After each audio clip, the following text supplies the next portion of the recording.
strangely close to Daniel Jones from the Giants. Daniel, is that you? Beat the Chiefs.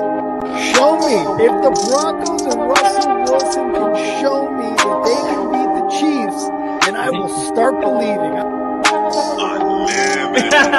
The crowd up. And so are this defense, and Kansas City won't snap the ball again. The Denver Broncos have beaten the Kansas City Chiefs. David Montgomery on the Lions, former Bear, gonna make this his revenge game for sure. David Montgomery gets the touchdown that ices the game. No! And there's a flag. There's flags. There's flags. There's flags. There's flags. Snap. Hold. Kick. Denver wins! Denver wins! Let's go! They open.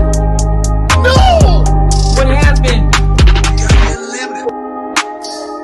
Oh shit. Yo, what's up, everybody? Welcome back to the only football podcast. Tonight, we say goodbye to the 2023 NFL regular season, but not without one last final recap of Week 18, followed by our top five playoff edition. So stay tuned for that. And of course, we're always going to end it off with the Chives with Kyle. Let's get it.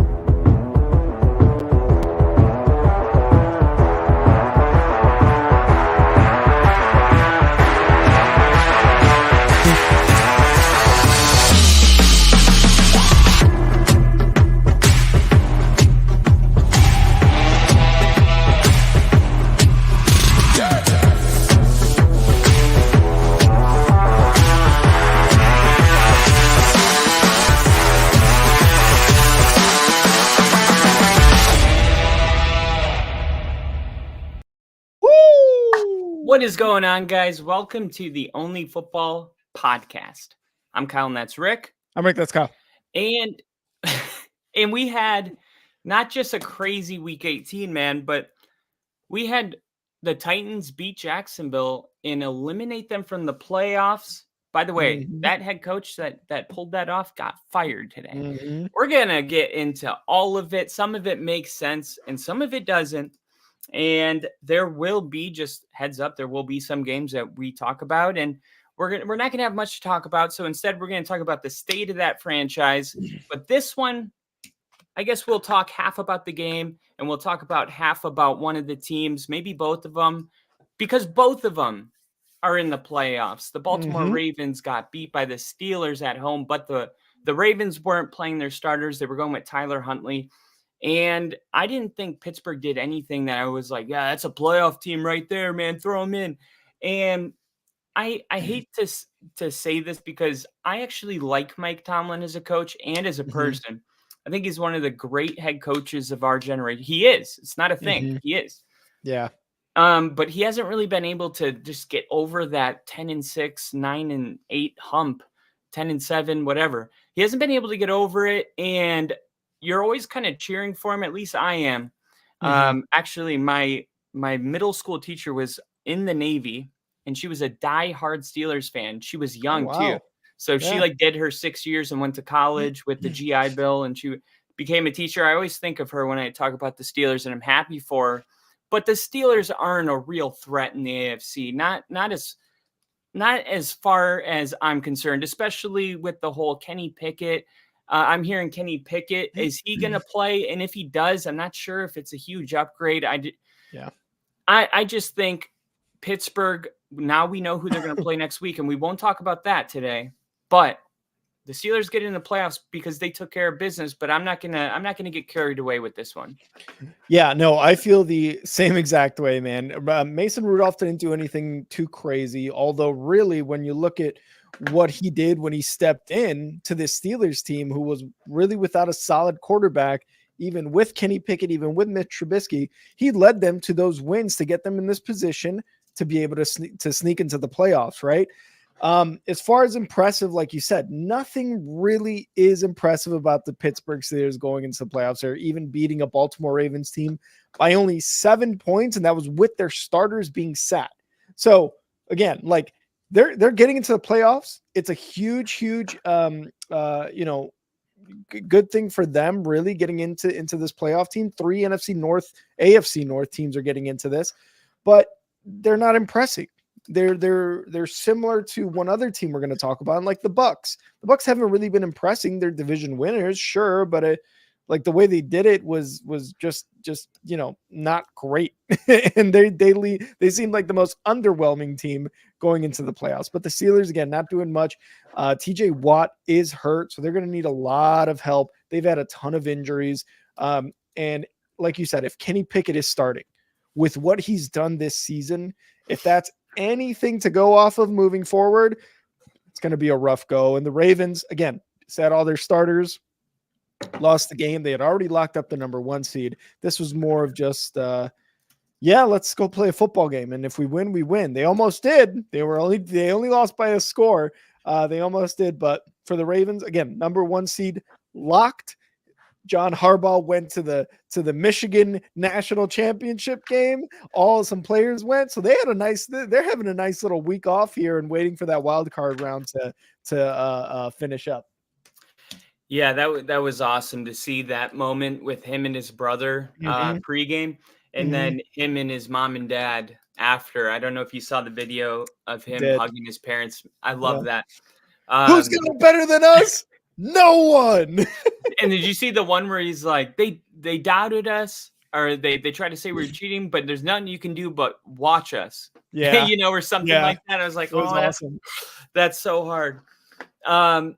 There was a lot of accomplishments that went on around the league these past couple days, and the Michigan and John Harbaugh getting one, Jim Harbaugh getting one, that was huge. But this is another really, really big one, and I would even consider it history. The Houston Texans are going to host a playoff game at home with a rookie quarterback and rookie head coach. It's hard to just not give Coach of the Year to DeMeco Ryans right away. And I understand everything Cleveland did, but the difference is Houston came into the league as a win total over under around 3. Okay. Cleveland had a roster. Cleveland had some players. The expectations for the Texans, it was like, we have all the right pieces, but it's going to take some time. We might get a couple wins. No, CJ Stroud comes into the NFL and he's taken it by storm. He's done things that nobody's seen. He's breaking records in a lot of metrics. If he makes it to the Super Bowl this year, he would be the youngest Super Bowl quarterback ever. Wow. The next youngest would be Dan Marino. I looked it up today. There's Dan Marino, Ben Roethlisberger, and Jared Goff. But I really do think CJ Stroud and the Texans is one of the feel-good stories of the league. And it's amazing what a good head coach and a good quarterback can do for your team. Yeah, man, this was amazing. And the last rookie head coach, rookie quarterback duo to do this was the team they beat, Andrew Luck and Chuck Pagano, back in 2012, I believe, if I'm not mistaken. That was the last time anybody has done what the Texans did, and they were the ones who beat that same team that did it. So, like you said, very impressive by DeMeco Ryans and what CJ Stroud has been able to accomplish this season, man. It is just highly impressive. Highly, you said 3 wins over under, like, they proved everybody wrong. And yes, it took a week 18 matchup to do so, but hey, it happened, and they're going to go down in history as one of those first ever, or, not first ever, but one of those few rookie head coach, rookie quarterback duos to make it to the playoffs and win a division. Like you said, host a playoff game, which is huge for them. Now, who they face, how it goes, it obviously is going to depend on the game planning and all that stuff, but good on them. With CJ Stroud out in those first few weeks, you saw that it was starting to crumble a little bit for the Texans. They weren't offensively, they weren't where they were at, like they were with CJ Stroud. CJ Stroud is like the heart and soul of that team. It makes that offense hum. It makes them, play really well. So they knew they needed him. And the Colts, just sad what happened to the Colts. Jinja, I'm sorry. I was rooting for them. Again, I think we both were, Kyle. And just the way they lost it, on that 4th-and-1 pass that was dropped, it was just rough, man. It was a bad time to be a Colts fan. You even said it on the stream. You're like, I know Jonathan Taylor's tired. He's not that tired to catch a first down pass. That's not how it goes. And for that to be the last play of this, like, kind of a magical season for the Colts as well, is it's heartbreaking. But at least, with Steichen there, the Colts have plenty to look forward to. And with Anthony Richardson waiting there, healing up from his injury, you can only hope that Steichen Richardson head coach quarterback combo is going to do damage in that AFC South. Oh, I can't hear you, Kyle. I think you're muted.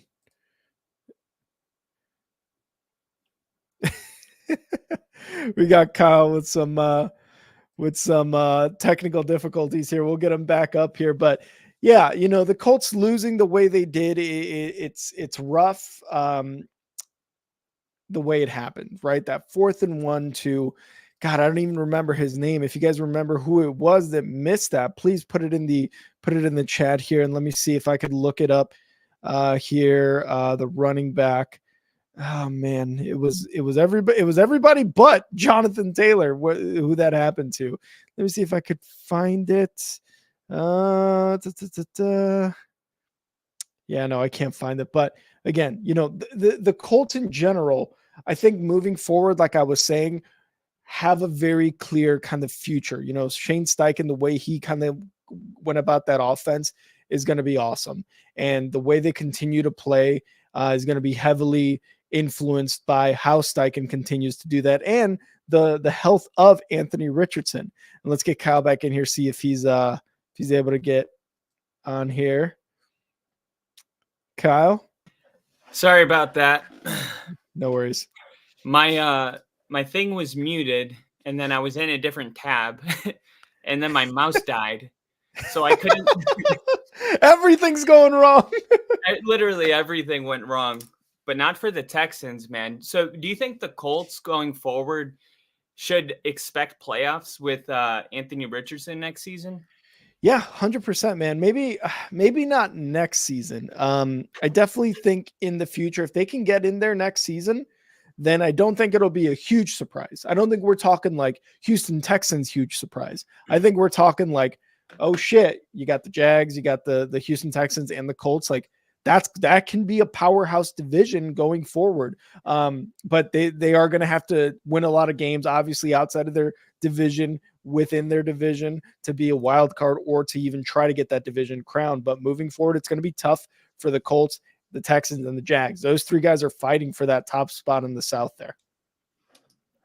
And I definitely think every year there's a little bit of this team's going to be good, this team's going to be good, this team's going to be good. And then we're like, wait a minute, which team's going to fall back? And it's so hard to predict. Always, you know what I mean? Always. Somebody falls back, but it never sounds good on paper. Like the teams that fell back this year, the Eagles, that wouldn't have looked good on paper. Like, yeah. It just shows how chaos the NFL really is year to year. Every time, dude. Every time we think we got it, we're wrong. Exactly. And here is another one that I did not think would happen. The Tampa Bay Buccaneers get into the playoffs without scoring a single touchdown. Insanity. Insanity. The Panthers couldn't get a single offensive touchdown. Like, I really just don't believe that the Panthers are in like good shape for the next couple of years, to be honest. Like, I don't think this is like a quick turnaround. And if you're a big Bryce Young guy, maybe you do. But let's go on the other side because it's a little more fun. Baker Mayfield gets a second chance at being a starting quarterback, and regardless of the division he's in, which later people, if the Bucs lose in the playoffs, the first thing people are going to resort to is like, people will be like, don't forget Baker was in the playoffs. And then people will be like, yeah, that was the worst division. Let's not let's not take this away. It's hard to win any division, no matter what division you're in. Baker Mayfield, it's his first year on this team. It's not like he's been there for a while. So I do think Baker should be proud that he's led 2 different teams into the playoffs now. Yes. And he not even a starting quarterback, like a long-term starter right now.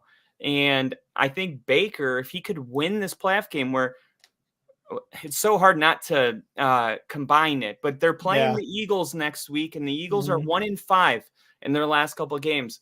The Bucs, this isn't a confidence win getting you into the playoffs, but Bucs should be happy, I think, right? I think so too, man. We talked about Baker and, going to the Bucs and thinking, okay, this might be the last stop. He's just going to be a backup from here on out. The Bucs were thinking of going with another quarterback to start the season. Then Baker comes in, takes a starting job, has a pretty quietly good season. Like, we're not talking amazing or anything like that. Like a good season, a solid season for somebody, like you said, who's coming from another team into this brand new organization in his first year. So what he was able to do with Mike Evans, with Otan, Rashad White, like that team offensively still has a ton of weapons. We talked about Mike Evans, a possible, more probable future Hall of Famer with what he's been able to do with his 1,000-yard receiving yards seasons. I'm sorry, and just what that offense was able to do. But Baker should have a lot of credit given to him for this team, because when we really look at the Bucs, man, their coach, not the best head coach out there. Really not the best head coach out there. And we already saw that Arthur Smith got fired. We already saw that the coach for the Panthers got fired, Frank Reich. So that's 2 of 4, right?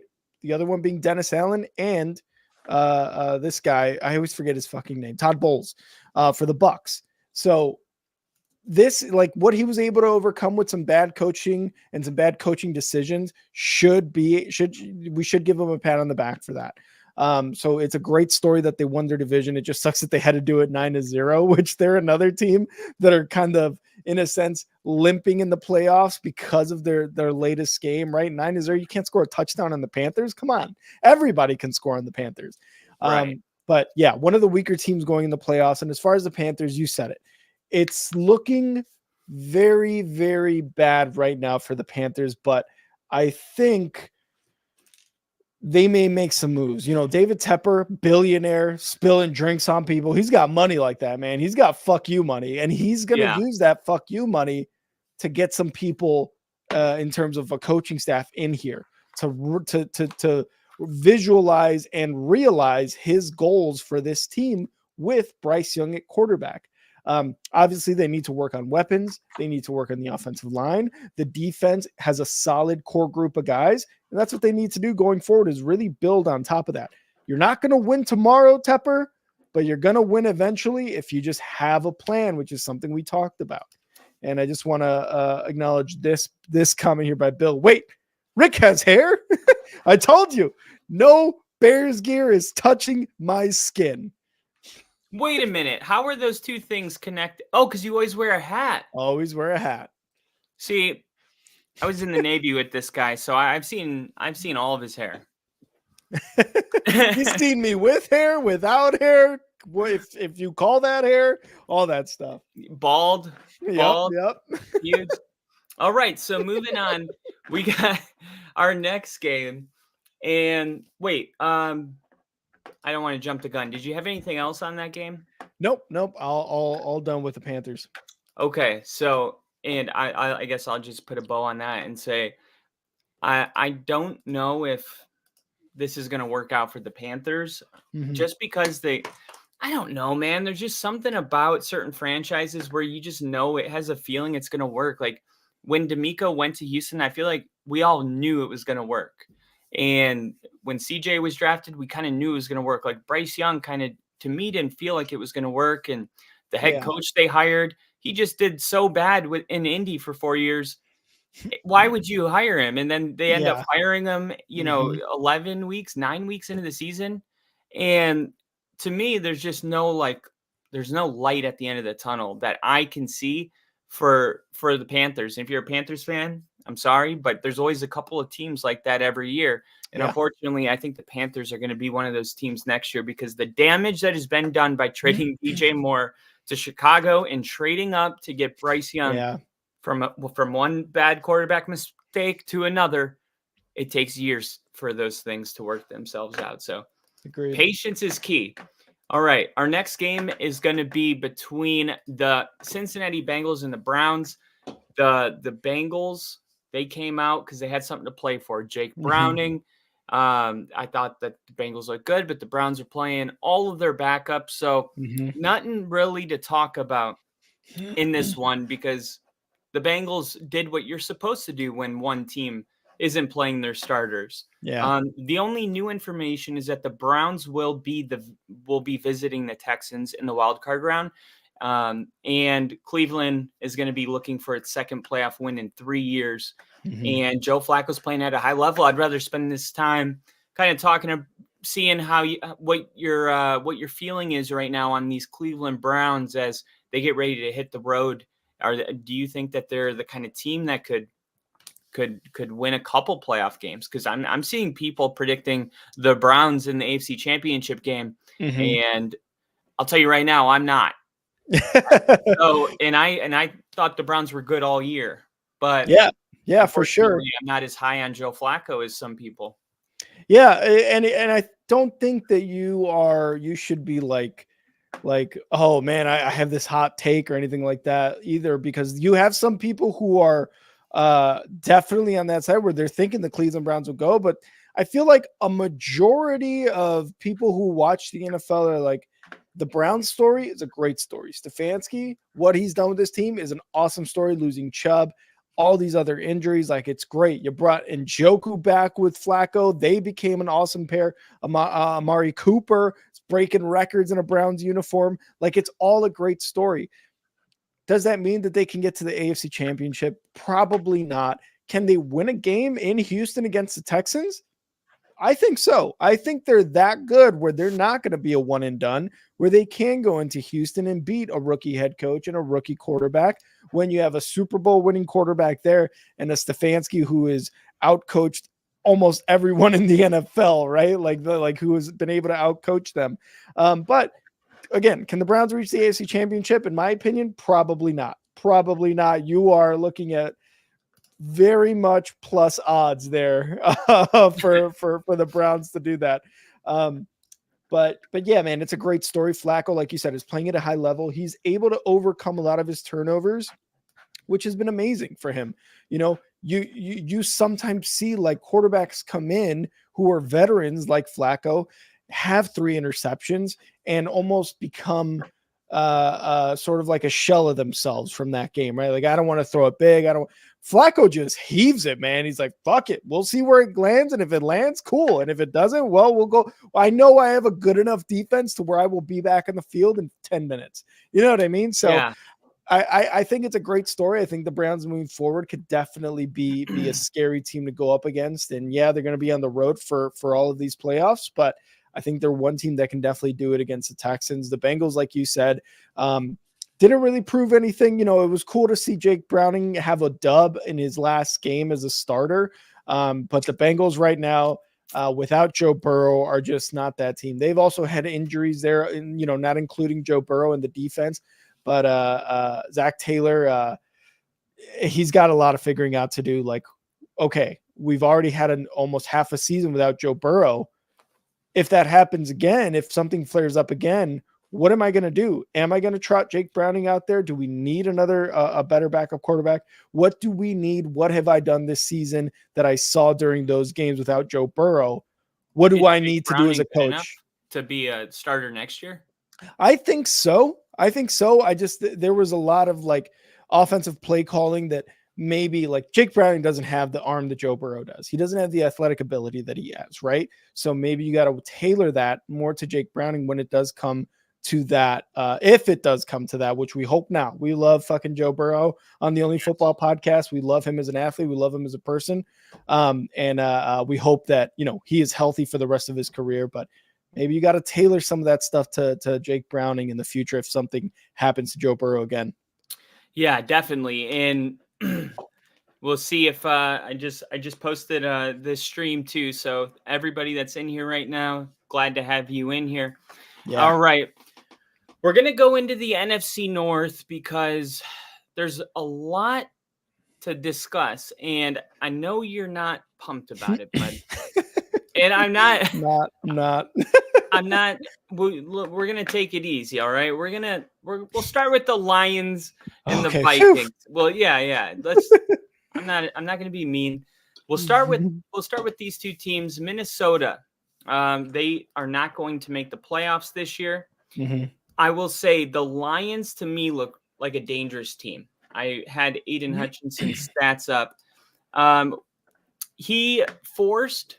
Okay, I'll read it in the exact way it's worded. Aiden Hutchinson was a problem for the Vikings all day, aided by how much the Vikings were forced to pass and try to chase the game.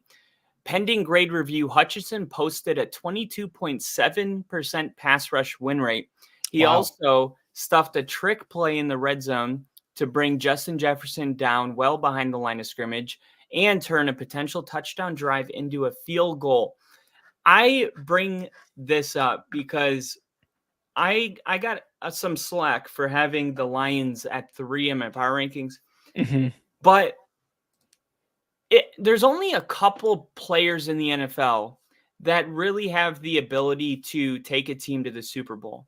Von Miller had that in 2015, and we saw Aaron Donald do that too. I mean, he needed Von Miller, but I think Aiden Hutchinson is one of these guys like TJ Watt, right? And if you look at what TJ Watt's done for the Steelers, like they owe every win to TJ Watt, it seems like, because TJ Watt is such a menace when you watch the games that he just puts this. He's such a valuable player. Like he's legitimately like the most valuable player on his team.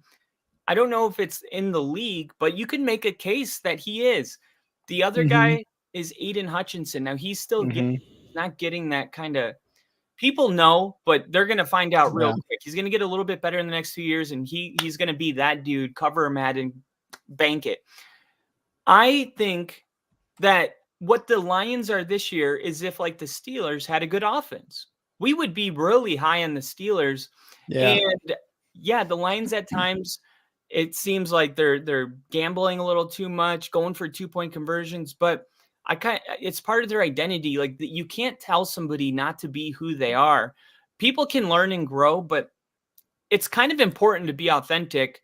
And especially if you believe like we can win a Super Bowl the way we are, the gambling that we do, I believe in this freaking team, man. And I believe in Dan Campbell when he says that stuff.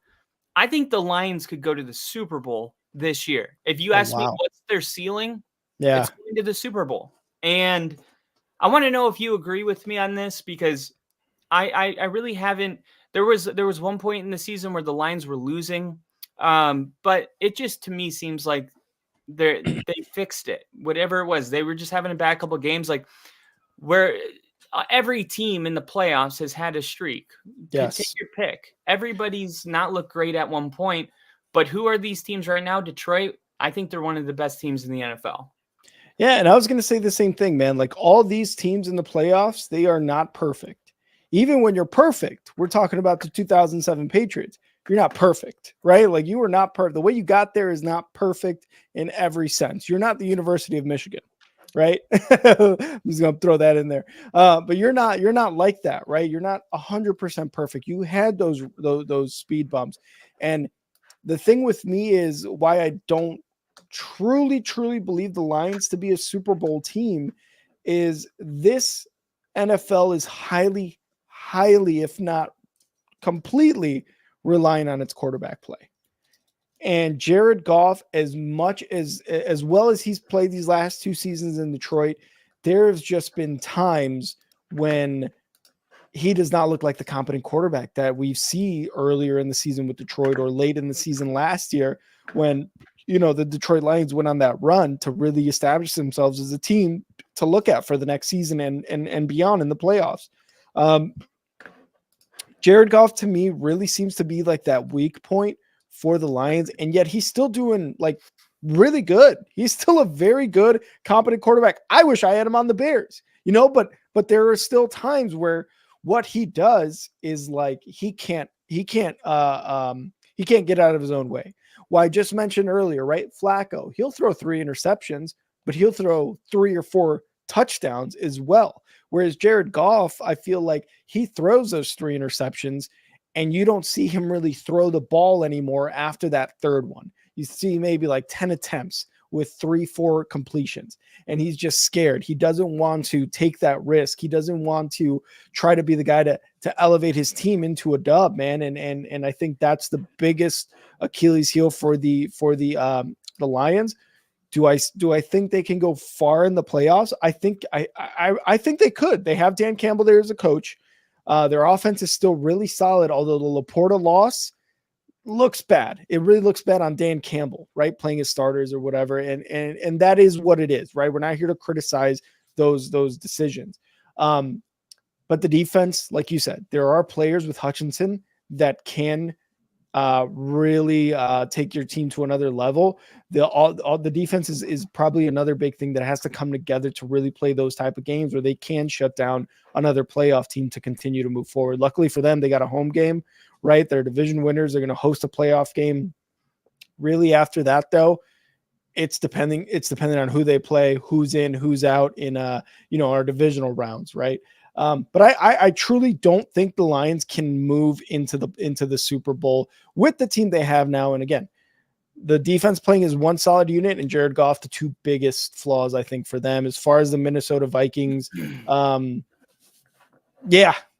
lose Kirk Cousins. That's kind of what happens to you in a season where you were doing really well. You had playoff hopes, even though the way you started was bad. But moving forward, it's like, well, what are we going to do? Are we going to bring Kirk Cousins? Are we going with Nick Mullins? Are we going Jaron Hall? Jaron Hall, I think, has had some bad showings, but he's a rookie as well. So you still got to see what you got there. But the Vikings look pretty bad in their last loss against the Lions. Yeah, and even though Jared Goff, those games are there, but if he's on one, then all of a sudden watch out, because the number 1 offense yards per game in the NFL is Miami. They have 401 per game. Oh, wow. San Francisco is second with 398 right there. And then Detroit is third, 394 yards per game. And yeah, that's true about Jared Goff. But the other thing is Jahmyr Gibbs and David Montgomery. I think that running back duo is gonna pay off going into the playoffs when they have a 10-point lead with 10 minutes left in the fourth quarter and they can go on a 9-minute drive. And that's actually something I forgot to mention for the Steelers. Najee Harris and Warren. Jalen Warren. Those 2 guys have been playing really, really well lately, and I think that's going to be the key for the Steelers moving forward. But I agree with David Montgomery and Jahmyr Gibbs with this Lions team. They are huge stars in this offense, and like you said, if you have to rely on somebody, and Jared Goff maybe is not on one, like you said, go with those 2 guys, man. They're big. They're big playmakers. Yeah, can't agree more. Can't agree more. All right, this is the one that we talked about before we started this stream. We said, man, I can't believe we got to talk about that. But we do. So this is us talking about it. The Jets beat the Patriots 17-3. What you got, Rick? This is the streak's over. The streak's over for the Jets. They finally beat the Patriots, and this is. No, I commend you for that. Yeah, you're right. If this is truly Bill Belichick's final game as a Patriot, he lost to the Jets, and that sucks, dude. That sucks. And after 20 years of just complete and utter domination of one team. I'm a Bears fan. I know this. It just sucks to go out on a loss like that in the final week of the season, which could be the final season of your franchise that you've won multiple Super Bowls with. It sucks. And the Jets, they have a nice little morale win for the team. So that's kind of all I got. Yeah, definitely. Aaron Rodgers coming back next year. I expect there to be a lot of a lot of hype, and I did see one player came out and said something. I forgot who it was, but I think he said, "Yeah, this can't happen again. What happened to us this year?" And like in a way, it's like that you lost your franchise quarterback, like 4 Of snaps in, course. like that. These things are unfortunate, but I don't think Yeah. it's anything that the Jets are going to do different. And that's kind of the big mystery about the Jets is Hmm. they're going to go into the offseason. The hype is going to be there. We're going to have Hmm. Groundhog Day. At Yeah. least if Rodgers played and it didn't work out, there would be naysayers and then there would be believers. But Hmm. because of the way that he got injured and how quick, we're literally just going to hit a restart button around July and everything's going to be exactly the same. So, yeah, there's not a ton to talk about, but we'll see what happens with the Patriots. I think they're keeping Belichick. I think they're going to give him another opportunity to draft a quarterback, Hmm. and I think it's probably the right move. A lot of people are saying the Commanders might get him. I don't think so. I'm really thinking Jim Harbaugh is going to get hired by the Commanders. Oh, Um, okay. his brother, coach of the Ravens, he could live in DC. They're close to their family. They could all live together. They're not in the same division. There's a lot of things there that's attractive, especially Josh Harris trying to, pay over 20 million a year. Yeah. So a lot of stuff to me points Jim Harbaugh there, which a lot of people are saying, no, Jim would take the Chargers job. And maybe we could talk about that more later, but Hmm. we'll move on to the NFC South, where the New Orleans Saints stomped a mud hole in Atlanta. There was almost a Yeah. fist fight at the end of the game because Yeah. because we're soft. I can appreciate etiquette in all of that, but nobody owes you anything. That Yes. is not a rule. It's one 100%. thing to like have preferences. It's another thing to get upset when somebody is playing on a different set of ethical rules as Hmm. you. Hmm. That's life, man. That is just the way life goes. And Yeah. honestly, Saints hosting a game with playoff implications, they should run the score up on you because all those people in the stands, I know what it's like to pay $200 for a ticket and you're like, we could score 50 in this one. It matters. It Yeah. does. It does. And especially going into the playoffs, it matters a Hmm. ton. And I disagree with Arthur Smith, but I understand, man, the emotions of that moment. He probably knew he was getting fired. There's a lot of emotion there, and he probably just, you know, probably would react different if the game wasn't so important. If it was week 7, I Hmm. think it would have been a lot different. But because of all that, it turns into a whole moment. As far as the Saints, they're playing better football. Their offense is going. Chris Olave, one of the great young receivers in the league. Um, but I just don't think that the Saints are a scary team or anything like Hmm. that. Yeah, I couldn't agree more with that. The Saints are not a scary team. They've got scary guys on the offense for sure. You mentioned Chris Olave, Alvin Kamara, obviously, right? Like those guys are going to be huge for the Saints moving forward. Um, but they gotta figure out what the fuck is wrong with Derek Carr. Derek Carr was coming into the Saints team during the offseason like we got our guy, man. Like the Raiders gave him a shitty deal. He didn't have the right coaching staff there. Derek Carr is a great leader, a great team player. But now they got to figure out what the fuck was wrong with him. Maybe was it Dennis Allen? Was it the coaching staff? Was it the playbook? Was it people not getting open? Was it not the right line? They gotta figure that out because they put a lot of money into Derek Carr, and I mean we also see quarterbacks that are paid high. They can drop like flies too. You can absolutely get rid of these guys, right? So For sure. the Saints for sure, like you said, not a scary team moving forward, but can be. They have the potential. The potential is 100% there, right? But right now nobody's looking at the Saints like, oh, they're going to be a problem next year. And what happened with Arthur Smith? You had to look at what the context was behind that play, right? Because Jameis Winston was saying, "Hey, this was a team decision." What was that team decision? Jameson Williams, or not? Is it Jameson Williams or yeah, right? Jamal Williams. Jamal Williams. Sorry, Jamal Williams last year led all running backs and touchdowns in Detroit. This year did not have one single touchdown as a running back because they used him differently with Alvin Kamara there, right?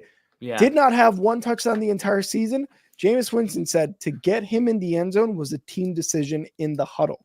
So they lined up in victory formation there at the 1, and as a team decided that they wanted to get this guy who led the league in rushing touchdowns the year prior. Let's get him his first touchdown of the season in week 18. That's exactly what happened. The team decided that. So that was the context behind that. Dennis Allen had no idea. Dennis Allen had no idea. He thought victory formation sick. And a lot of people were saying, okay, well, why didn't they just line up in a regular formation to give Arthur Smith that, hey, we're going to go for it? Well, Dennis Allen would have called a timeout. What the fuck are you doing, Jameis? Do I have to send Derek Carr out there to take this knee? Do I have to send Taysom Hill out there to send this knee? No, they did it right there and then. And that was the context behind that. Arthur Smith could get mad all he wants, like you said, Kyle. But this is the game of football, man. This is week 18. This is the Saints needing help to get into the playoffs, but wanting to get into the playoffs with 48 fucking points on the board. And like you said, man, all those Saints fans that were there loved it. They absolutely loved it. You pay money to watch your team, play a game. You want them to score all the points. That's what I would want to see if I was at a Bears game. I want to see them score 70. I wish it was the Dolphins that were, they were like the Dolphins doing that shit. But yeah, man, Arthur Smith and Dennis Allen also knew. Not only did Arthur Smith knew that he was going to get fired, Dennis Allen also knew, and that's why he came to the handshake, being like, "Hey, man, I'm sorry, that's not who we are," in the press conference, whatever, this and that. But again, if you're Arthur Smith, man, the Falcons and the Saints have bad blood between each other. That's the NFL, and that's the rivalry for you. The Falcons, got rid of Arthur Smith, like you said. And they've got some question marks. The biggest one being the quarterback. Second biggest one, or maybe they go hand in hand, really, is the coaching staff and what they're going to do moving forward with that. So the Atlanta Falcons have way more question marks than the New Orleans Saints do, in my opinion. The Falcons go down in epic fashion. Yeah, and I do think they have all the tools to be good next year. So I think they revamp. I think they're going to get a quarterback, maybe Justin Fields if the Bears want to draft one. I think he'll flourish there. Mm-hmm. A lot to look forward to if you're Atlanta, because there's just so much talent, and that's part of why Arthur Smith was fired. And I know I posted that I think Arthur Smith would have had more success with a better quarterback. And somebody commented, there's all this talent. And I could see that side of it. Like he underachieved with the amount of talent he had, but you can't underestimate how difficult it is to make the playoffs with Desmond Ridder and Taylor Heineke. Right. 100%. So I just always feel a little unsettled when any coach gets fired and he never had a quarterback. Because it's like, of course, it's a death sentence to be a head coach without a quarterback. Yeah. So it really is. Let's talk about a coach that is missing the playoffs with a quarterback. The Tennessee Titans at home spoiled Jacksonville's divisional hopes.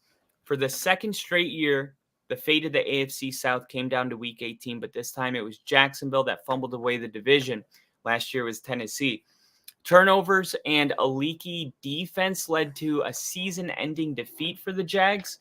They had 2 turnovers plus 3 turnovers on downs, so that's 5. They gave up 175 rushing yards and surrendered Tennessee's highest point total of the season. Evan Ingram's second quarter drop led to an interception and a touchdown, and it kind of started the fallout. I was just surprised that Jacksonville won, but I was not surprised that Jacksonville lost, but I was not surprised that it was a close game because they're coached well, right? And I officially cannot say that anymore because that coach is not there. And this might be 10 years from now, a decision that we look back to this day. This happened today, 12 hours ago, about less. Yeah. We're going to look back on this and say this was a turning point of their franchise, depending on who they hire next, because it's just rare to get a guy that's coach of the year 2 years ago, and then he is out of a job in 2 years. I just brought up a lot. So just Go ahead. How do you feel about the game? And then Mike Vrabel, of course, being fired. Love your opinion on that.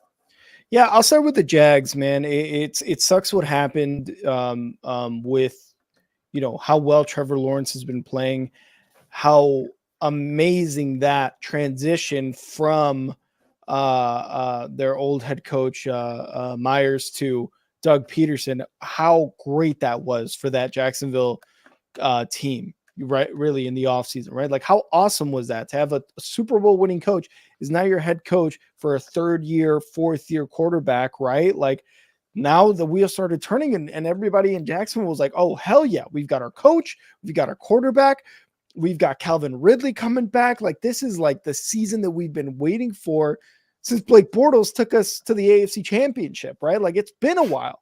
So for Jags fans, they were like ready to celebrate. You had Pete Prisco saying that the Jags are going to the Super Bowl. You know what I mean? Like, we were talking about the Jags Super Bowl. So it was like a huge, huge season, a huge turn of the tide for the Jags. Guilty. But kind of like what Crafty said, that team died at the last third of the season, man. And really, what was it? It was the Trevor Lawrence injury. You had CJ Beathard there, playing. He came in for him in that game that he got injured.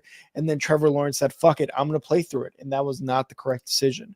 Granted, these guys are athletes. These guys are competitors. They know their bodies. They know what they can and can't do. They know their limitations. Unfortunately, it just didn't work in the way that Trevor Lawrence wanted, which was leads his team to the playoffs. So that's going to suck because they have a lot of good weapons there. Their defense is very good, and the effort just was not there at the last third of the season or so in those few games, which sucks. And to lose against the Titans, right? The same team you eliminated from the playoffs last year, it's got to hurt even more. So the Jags, I think, moving forward, will still be a very good team. I can 100% see them in the playoffs next year, because I think another year of another offseason under Peterson, right? Trevor Lawrence is healthy. All those weapons you got there, like, it's just going to go up from here, in my opinion. Now, the Titans. One of the dumbest moves I think I've ever seen in the NFL. And, you say, right, like, he won Coach of the Year 2 years ago, and now he's out of a job. The only types of coaches that you see that happen to are a Matt Nagy, who wins Coach of the Year's rookie season and then bombs the next 2 years, and then he's out of a job. Then you're like, understandable. Not Mike fucking Vrabel, a guy who has brought nothing but consistency and great coaching to Tennessee, to the Titans, with Will Levis there as a rookie quarterback taking over for Tannehill, a guy who won them the division 2 years, took them to the playoffs. Yes, they underperformed. Yes, they lost. They didn't get to Super Bowl, and they probably weren't going to, but you're going to blame Mike Vrabel and fire him? No, motherfuckers. Ownership. What are you guys doing? It's on you. You knew Derrick Henry was aging. You knew Tannehill was not going to be the Tannehill that took you to the playoffs like that and won you the division. You knew he was on the decline. You brought in Will Levis. Okay, that's a good decision. It's looking like so far. But what else did you do? Oh, yeah, you got rid of A.J. Brown, a number one wide receiver who showed how good he can be with the fucking Eagles. Right. So this Mike Vrabel thing is perplexing. I got out of work today and I saw the breaking news and I was like, are you kidding me?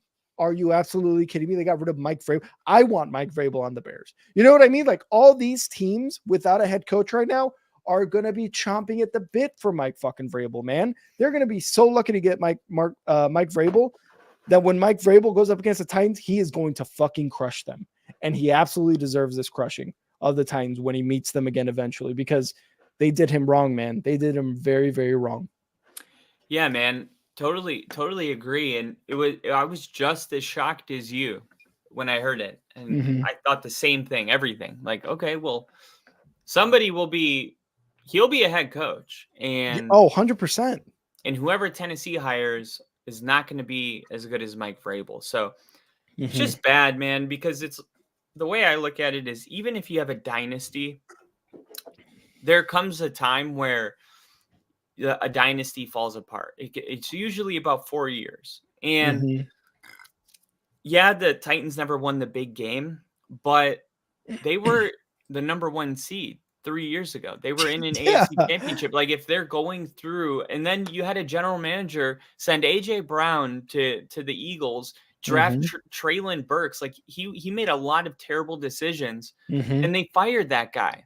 So in one way, it's like they acknowledge why we're in this situation, but then they still need to blame somebody else. It's like, no, you already fired the GM. You know why we only won this many games this year.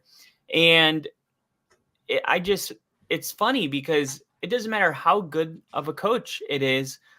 If you lose, you get fired. And I do think sometimes it's just, okay, well, are you going to give them time to like get their shit together and get a couple good drafts and make some moves? Like, you had no problem with them when they were winning, and now the second they start losing, it's like, what have you done for me lately? You're fired. Yeah. I just think sometimes it almost comes off a little desperate when they do that. Like, and with what, like how you were just saying, with what Vrabel was able to accomplish, with what he was able to get out of his guys, you were honestly looking at a Bill Belichick, a John Harbaugh, a Mike Tomlin type of guy that was going to solidify your team at the head coach position. And just like Crafty said, he's not going to be unemployed for long. And whoever gets him is going to be so lucky. So lucky. And yes, it is driving me to drink Crafty 100% because I want him now. Yeah. And I was saying, I posted that meme of like, I don't know about that, Jim. Because I was like, the Bears, I think Mike Vrabel's a great coach, but do they need a defensive coach right now? Yeah.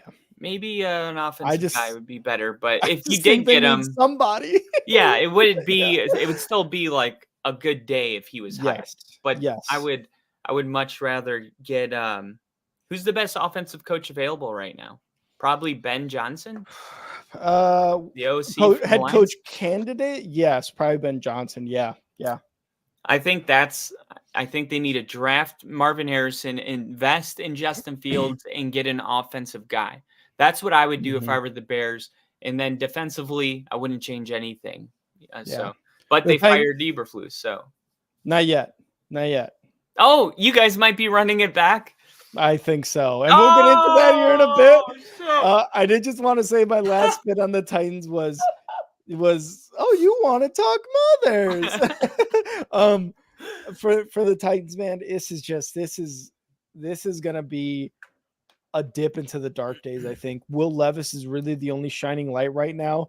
And that shining light is based on hope at this point, hoping that he can stay healthy, hoping that he's a good quarterback, hoping that the coach that they bring in is going to be able to take his talents to another level. So that light at the end of the tunnel, Titans fans, I'm sorry, but it's based on hope because you got rid of Mike Vrabel, and that was mistake number fucking 2 so far in your second season in a row. You get rid of AJ Brown and now Mike Vrabel.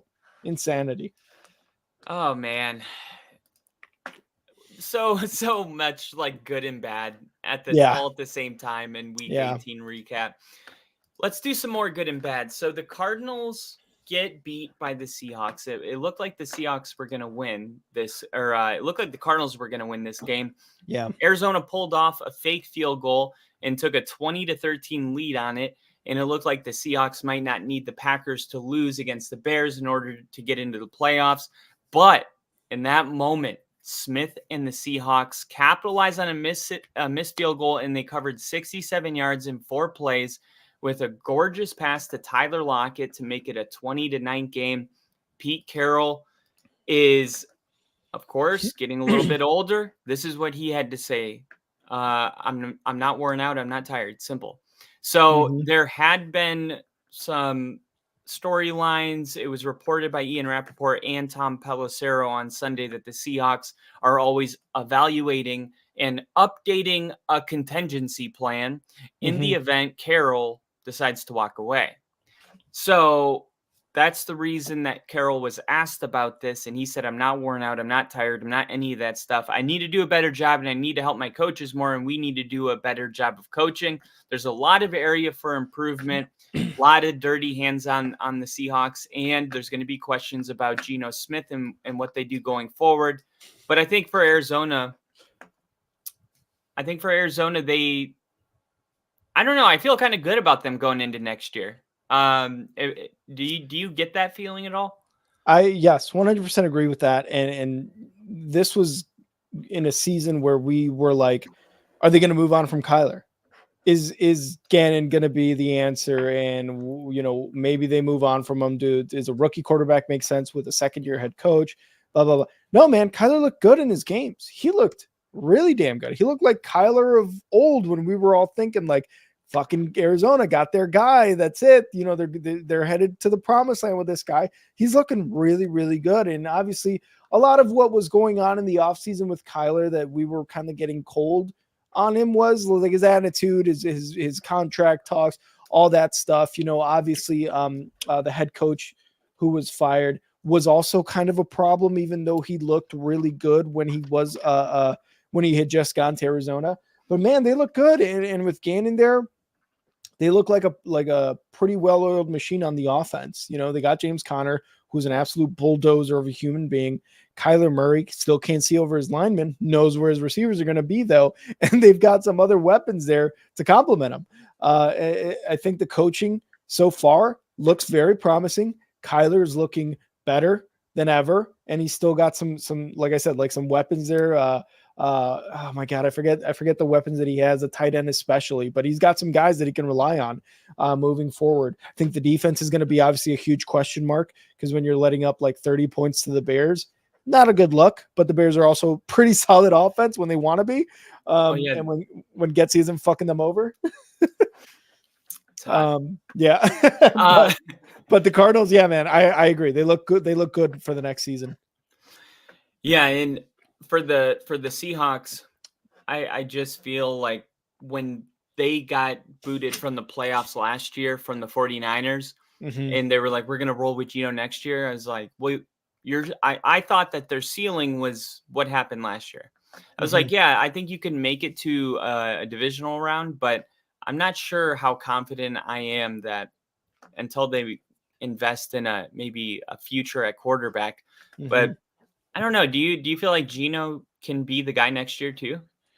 Man, it's tough with him because he first of all, I'm sad the Seahawks didn't make it. Again, I've talked about it. I live in the Washington area, so it does suck to not see them in and see that buzz around the team.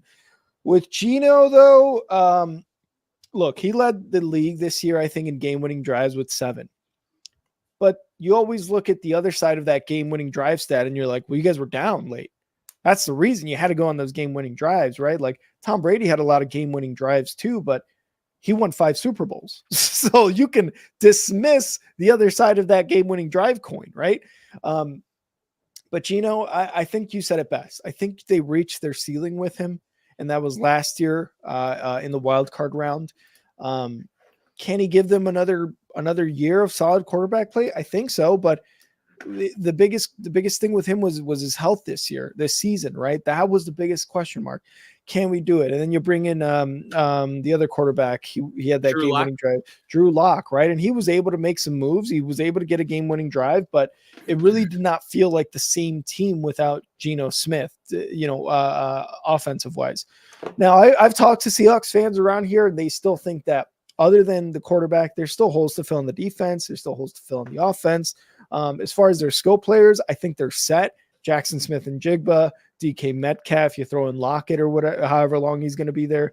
Kenneth Walker, Charbonnet, like those skill players on that side look good. And you've got some really good studs on the defense. Rookie Witherspoon there as well as Brown. Like those guys look really good. But I'm going to go with the Seahawks fan. They still have a lot of holes to fill to make that team a complete team. But I think with Pete Carroll there, I think they're pretty good. I think they're pretty solid. I think they can continue to be somewhat of like a Mike Tomlin Steelers team where they're not going to, where they're not going to completely fall off in a year. But they'll be very competitive and will always be like a sneaky team in the NFC to get into the playoffs. All right, Rick, we have to do it. Ooh. We got to talk about it. The Chicago Bears and Green Bay Packers had to play each other on week 18, and Jordan Love shined as the Packers clinched their playoff spot. It was a chippy game, and it did go a little bit back and forth, but so did Green Bay's season. They did not look like a playoff team around week 5. Week 6, week 7, and then they had a couple games and Love kind of turned a corner, but then they dropped 2 and went to 6 and 8, and then they won out. So Jordan Love does something Brett Favre and Aaron Rodgers haven't done, and that is take the Packers to the playoffs in his first season as a starter, and he did it by throwing the second most touchdown passes in the NFL, even over C.J. Stroud and all those other guys. So I'm blown away. It's just another story. It's another story of a young quarterback just exceeding all the expectations. And I did predict he was going to be good. And I remember in the offseason, Colin Cowherd kept talking. He became obsessed with Jordan Love, dude. He was talking about him like every day. He's like, I just feel like you know who he is. You know who he is. You're not going to learn anything new. It doesn't take long to know that you have a franchise quarterback and all of that bullshit. And it's like, dude, let him have a year. Let him go out there and do it, because he did. And it's because the Packers develop quarterbacks and draft quarterbacks they believe in. Aaron Rodgers was a first-round draft pick. Jordan Love, first-round draft pick. Brett Favre, first-round draft. Didn't he get drafted to Atlanta? I traded right away. Yeah. But that's the recipe. Just don't throw him out there. And Matt LaFleur, man, credit Matt LaFleur, because he's like learned on the way. Like sometimes you gotta get ready on the way. Like girls doing makeup in the car while you're driving to Thanksgiving. Sometimes you gotta just get ready on the way. And it seems like Matt LaFleur, although there were speed bumps, found a way to get all the way ready by the time they arrived at the playoffs front door. And because of that, I am really impressed by that coaching job. And I think it's a coach of the year candidate. And I'll let you talk about the Bears, but Luke Getsy definitely should be on the hot seat. I think that we should move off Ryan Poles and maybe even Eberflus and focus on Getsy, because that seems to be the real issue with the Bears, is finding somebody to come in and reimagine this offense and find somebody with new ideas and creative ways to showcase the elite skills and talent that Justin Fields has, because it's all in there. And they just need to find the right guy to come in and pull it all out, and the Bears will win the division. I mean, it could be that easy. Yeah. And I'm going to start off with complimenting for the P really quick. Okay. But I'm going to do it super quick because I actually really want to hear all this. Sounds good. I'm going to start off with complimenting the Packers. The Packers are 10-0 under LaFleur against the Bears. The Bears are winless against them. That just goes to show you how consistent that coaching is for the Packers. It shows you that, kind of like what Kyle said, you draft a guy that you believe in and you let him sit, you let him play, you let him do whatever it is you do. There's plenty of ways to go about having a quarterback play good. Peyton Manning started his rookie season, sucked, became a Hall of Famer. Tom Brady had to wait behind whatever his name was, had to wait behind him until an injury happened. He got it, Hall of Famer, right? Like Drew Brees broke his shoulder or his Tommy John, whatever the hell it was. You thought he was done. Has a Hall of Fame career and has won a Super Bowl. There's plenty of ways to go down this journey of a quarterback, and the Packers have been able to do so for 24, 28 years now with 2, and now they have a third one here in the waiting with Jordan Love. Jordan Love has had an amazing last few games, really latter third of the season. And that's why the Packers, he's one of the reasons why the Packers are where they're at. The defense under LaFleur, because LaFleur did say he was going to take over some of the defensive play calling, has been better going into this playoffs. You feel a certain, if you're a Packers fan, you feel a certain reassurance that going to the playoffs, you're not going to be a one and done team with how the Packers have played defense these last few games, these last couple games, right? Yeah. Keeping the Bears to 0 touchdowns and just all field goals. I forget who they played last week, but also, kind of putting on a clinic against that team too. So Vikings, thank you. So this just goes to show that whatever the ownership is doing at the coaching position, or whether it's the president, CEO, they just suck. Yeah, I was like, they just suck. No, I'm talking about the Bears. The Bears. Okay. Yeah. Whatever they're doing, it just sucks, and it's not working. Versus the Packers, they will go from Holmgren to McCarthy and win 2 Super Bowls. They will go from McCarthy to LaFleur. They haven't won a Super Bowl yet, but with Jordan Love there under LaFleur, it's looking pretty damn good that they're going to get there eventually. Just the way they go about it, the way their organization goes about it, it just seems like one of these top tier teams that you see in the NFL and you hear about it, and the Bears are not it. So I want to compliment the Packers because, one, Kyle's entire family is a Packers fan, so I got to respect that. 2, doing this podcast, I'm no longer one-sided on the Bears. I can't just be a Bears homer. I've got, don't you fucking do it, Kyle. I will kill you. It's playoff time, baby. I gotta go. Dude, this is when I shift. This is when you shift. But, doing this podcast, you gotta give credit where credit's due, and the Packers deserve all the credit. For the third straight quarterback, it's looking like they have a really good guy there in Jordan Love. So again, all the goodness to the Packers. You get nothing but high praise from me for doing what you've been able to do, looking like a lost season, a rebuilding season, really, with LaFleur and Jordan Love and the defense, and you turn it into a playoff season. So good for them. Now the Bears. One of the reasons, Crafty and Bill pointed it out earlier, why you see my hair, I am not wearing a hat. I told Kyle this on the stream, and you guys saw my short on the Only Football Podcast page of how irate, how mad I was about the Bears' loss against the Packers, because it's happened for 10 times in a row now. I'm not wearing anything Bears on my body. I'm not letting any Bears merchandise touch this beautiful skin of mine until they win 5 games. That'll be week 18. That'll be the 2025 season. I'm not wearing anything Bears. And Kyle said, hey, it's going to change at the beginning of the season. Maybe, but I doubt it.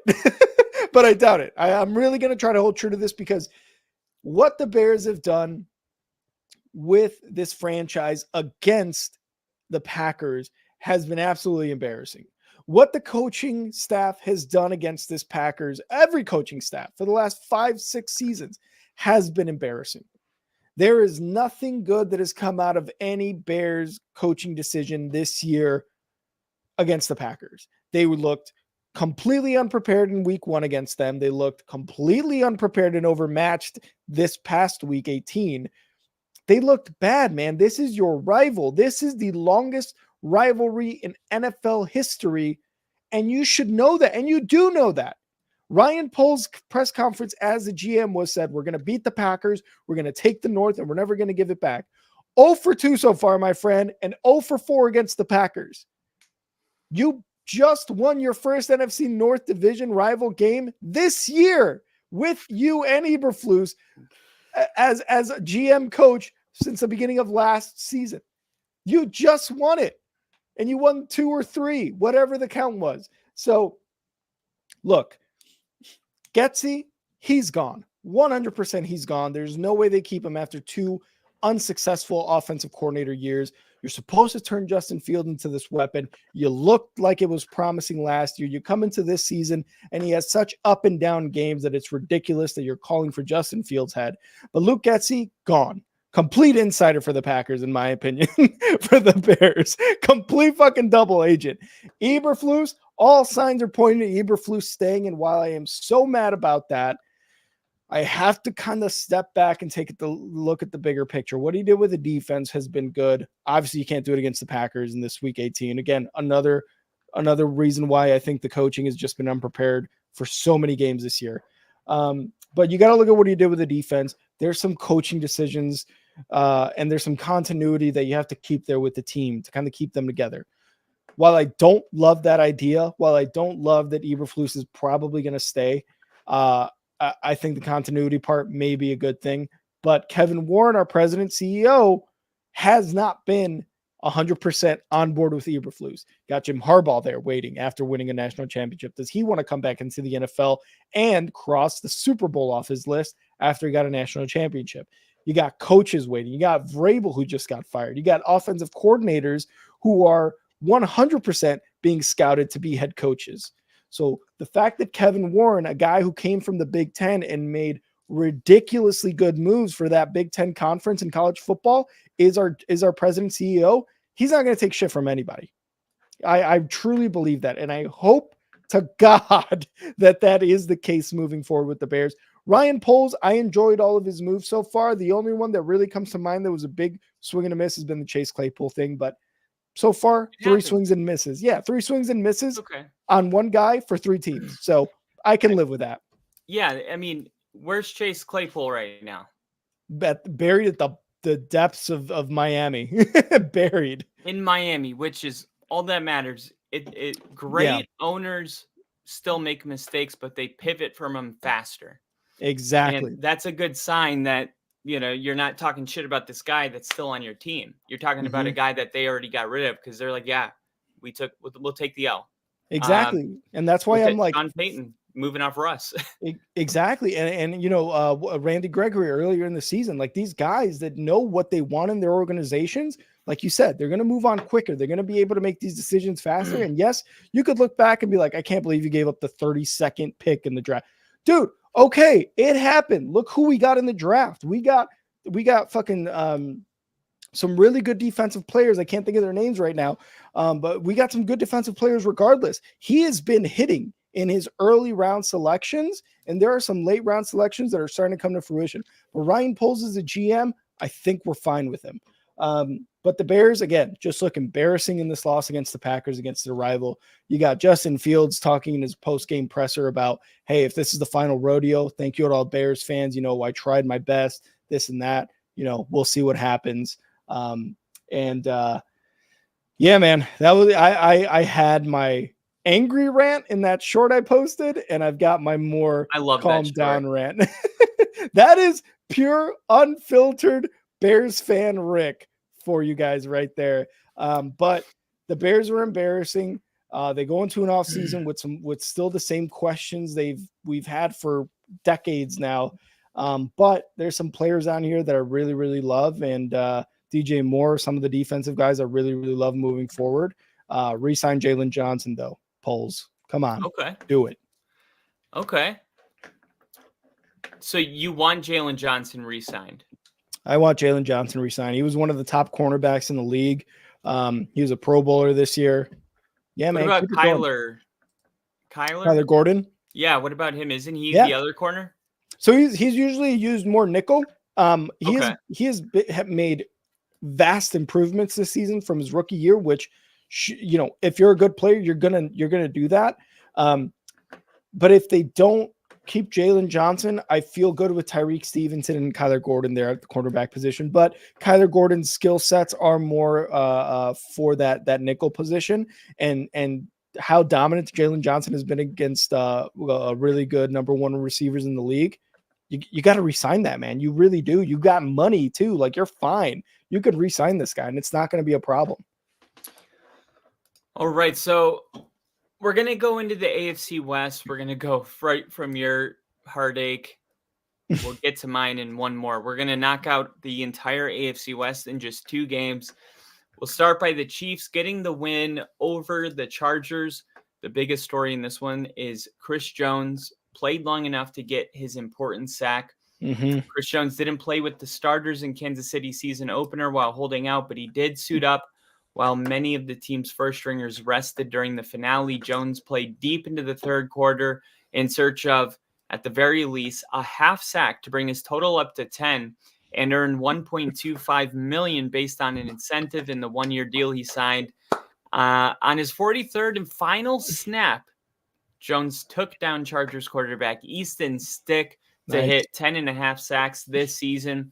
The big play forced the Chargers into a third quarter field goal to keep Kansas City in the lead. I bring that story up because that's really the story in this game. I mean, Easton Stick, the Chargers, they've already moved on and turned the page, and the Chiefs are getting ready for the playoffs. Yeah, man, that was big for Chris Jones and what he was able to do for his season, and it was like an off season where they were like, do we bring him back? Is he a liability? Is he going to be good? So the fact that he was able to do that and get that extra bonus, good for him, man. But the Chiefs, they get the 3rd seed now with this win, so they're locked into it. Or were they already locked into it, or did they lock into it because of this win? No, they were locked into it before the game started. Okay, so they didn't even really need to do anything, and you saw that they trotted out their second stringers. Wasn't Patrick Mahomes, wasn't Travis Kelce, but Chris Jones, the only starter, one of the only starters that really wanted to get that extra sack for his money's worth. But the Chiefs beat the Chargers, and yeah, man, they're going to be in the playoffs, and let's not forget. Chiefs in the playoffs are scary, regardless of how they ended the season, regardless of how their season went. But we still have to look at what they were able to do last year with a very minimal amount of playmakers on their side of the offense versus now where they got a Rashee Rice, where Travis Kelce, yes, he's had a down season, but Travis Kelce in the playoffs, man, he's a different animal. So very much looking forward to how the Chiefs perform in the playoffs moving forward. The Chargers, another loss with Easton Stick, man. It is what it is. You get rid of a coach, a few weeks before the end of the season. This is kind of what you get. And of course, your star quarterback is hurt. Yeah, that's kind of how it's going to go. But even before that, there was plenty of questions about what's going on with Eckler. What is going on with Allen? Why are there people dropping passes? Why are there people fumbling? What is going on with Staley, and why is he making these decisions? And obviously, the quickest decision you can make is to get rid of Staley, which they did. I feel like Herbert has been a victim. He's obviously a very good quarterback, threw for 5,000 plus yards in his rookie year. But man, it seems like he's a victim of just bad coaching. And Staley finally out of the building. Chargers are going to be someone who are in the head coaching market and really just the coaching staff in general market for their beautiful young Herbert quarterback, their beautiful boy there. And I'm hearing Jim Harbaugh. That's actually the favorite landing spot for him is in LA. So we'll keep an eye on that and let you guys know. But the Chargers have plenty of good weapons there. Their defense, while it gave up a ton of yards and gave up a ton of points, they were getting sacks, man. Khalil Mack there was a fucking force to reckon with. They've still got what's his name, Joey Bosa there. Like these guys can make and wreak havoc for offenses, but they've got to figure out what's wrong with their defense in terms of why are we giving up so many yards? Are we too focused on trying to get to the quarterback and completely missing run plays? You know what I mean? Like, are we stopping the run enough? Are we trying to do this enough? Is our secondary playing well enough? So I think an entire coaching switch may be able to get them to that next level, because really the pieces are there for the Chargers. And it seems like the pieces have been there for the Chargers for at least 15 years, but it just always seems to be a coaching issue that can't get them over the hump. But the Chargers look decent going into the offseason. Again, just the whole coaching turnover is going to be the big thing that they're going to focus on, but they've got the weapons. They've definitely got the weapons.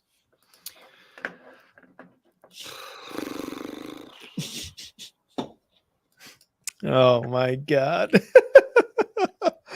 Oh now, God. I don't really care. Mm-hmm.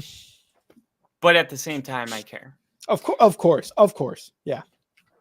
The Broncos, they didn't get any consistent offensive output on Sunday. Jarrett Stidham did lead a late touchdown drive to shrink the deficit, but it wasn't enough, and the Broncos finished their season with an 8-9 record.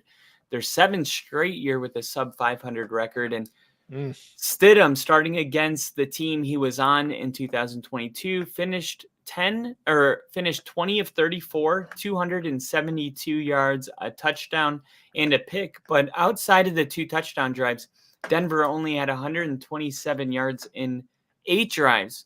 51 of them came on that drive that ended on a failed 4th down conversion. Denver got a better draft pick. You got to find those wins. You got to find those wins. I mean, if we win this game, nothing happens. We have a winning season, and we end the streak against the Raiders. But Mhm. both those things hold no value going into next season. Mhm. Yeah, I would like to beat the Raiders, but since we didn't, we actually jumped the Raiders. We draft in front of them, and they're going to be trying to draft the quarterback. So that's actually Nice. kind of important. But yeah, I think that the Raiders should stick with Antonio Pierce. I know they're going to be looking.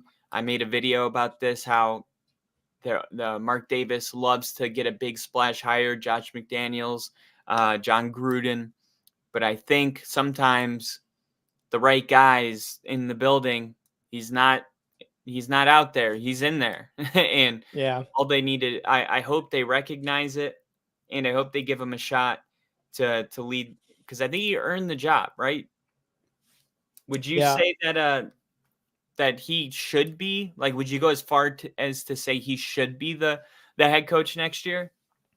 I really do think so, man. What Antonio Pierce was able to do during that stretch of games that he became the interim is almost night and day from what was his name? Fucking McDaniels was doing, right? Not Mike McDaniels, Josh McDaniels. What Josh McDaniels was doing. Players seemed happier. Players seemed like they wanted to play more for that coach for Antonio Pierce and Josh McDaniels. They got rid of the GM too as well, which was another big thing to do. It's an important move for them. It was a very important move for them. It was a very important move for team chemistry and to show Mark Davis that, look, Josh McDaniels was never it, man. And look at the problems we were having when he was the coach. Look at the problems we aren't having with Antonio Pierce as a coach, right? Like, we've said it before when he was fired, when he was still there. Like, you brought it up. He's trying to bring the Patriot way without the Patriot success. You know what I mean? Right. Like he was trying to be Belichick, and people were just like, no, man, you're not Belichick. You got to find your own thing to do here. You know, if he could have been like a Mike Vrabel type, then that would have been sick, right? Like a Mike Vrabel. Yes, he came from the Bill Belichick teams and stuff, and he took those certain things from Bill Belichick and applied them to his own coaching career, but was not trying to be Bill Belichick. So with AP there, you get a guy who played the game, who understands the players, and was able to really light a fire under their ass and make them want to play for him. And you hear what Max Crosby and Devontae Adams said about him. They were praising him. It's like, damn, we could have been doing this the whole season. You know what I mean? Like, I think they end up, correct me if I'm wrong, do they end up with a winning record with AP, or are they like at 500 or something like that? They're I probably think close to 500. Yeah, I think they might be 2 games, or, well, maybe just 1 game. 8 and 9, yeah. Oh, okay. Denver and the Raiders finished with the same. Oh no, I meant with I meant with Antonio Pierce. And we Yeah, can they're look at the probably record. 500. Yeah, okay. So we'll Probably look at the 500, record. maybe 1 game over. Okay. And again, that means something. They fucked it up when they didn't well, maybe they didn't fuck it up, but with Bisaccia, right? Like, they went with Josh McDaniels over Bisaccia. Bisaccia got them into the playoffs. So I don't think Mark Davis is going to make that same mistake again. I really do think the players are going to lobby for Antonio Pierce. And I'll say right now, I think Antonio Pierce is going to be the head coach of the Raiders at the beginning of next season. Say that right now. And yes, there's a ton of great coaching candidates, and this may be a bad move for Mark Davis in the long run, but God, you got to look at what happened right now in these past few games, man. It's huge. It's huge for the motivation of your team. And you've already whiffed on 2 coaches in a row. How about, instead of going with your gut, you go with what the players want, and Yeah. I get, you can't always do that, but I think in this situation, it might be a good move.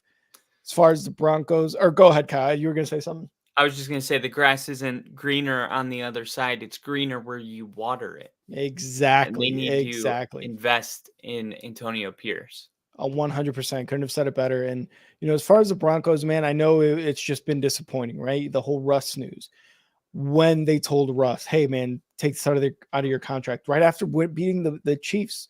Like, all this stuff circulating the team, it's drama. It sucks because I've been there. from a fan's point of view with the Bears, and I continue to be there, so I know exactly how you feel with when shit like this happens. But overall, no matter how Sean Payton was with what the situation was, or how ownership or the GM, whatever that happened, whatever that situation is, I think moving forward, I think you guys will be fine. I think you guys are going to be one of the top teams in the AFC.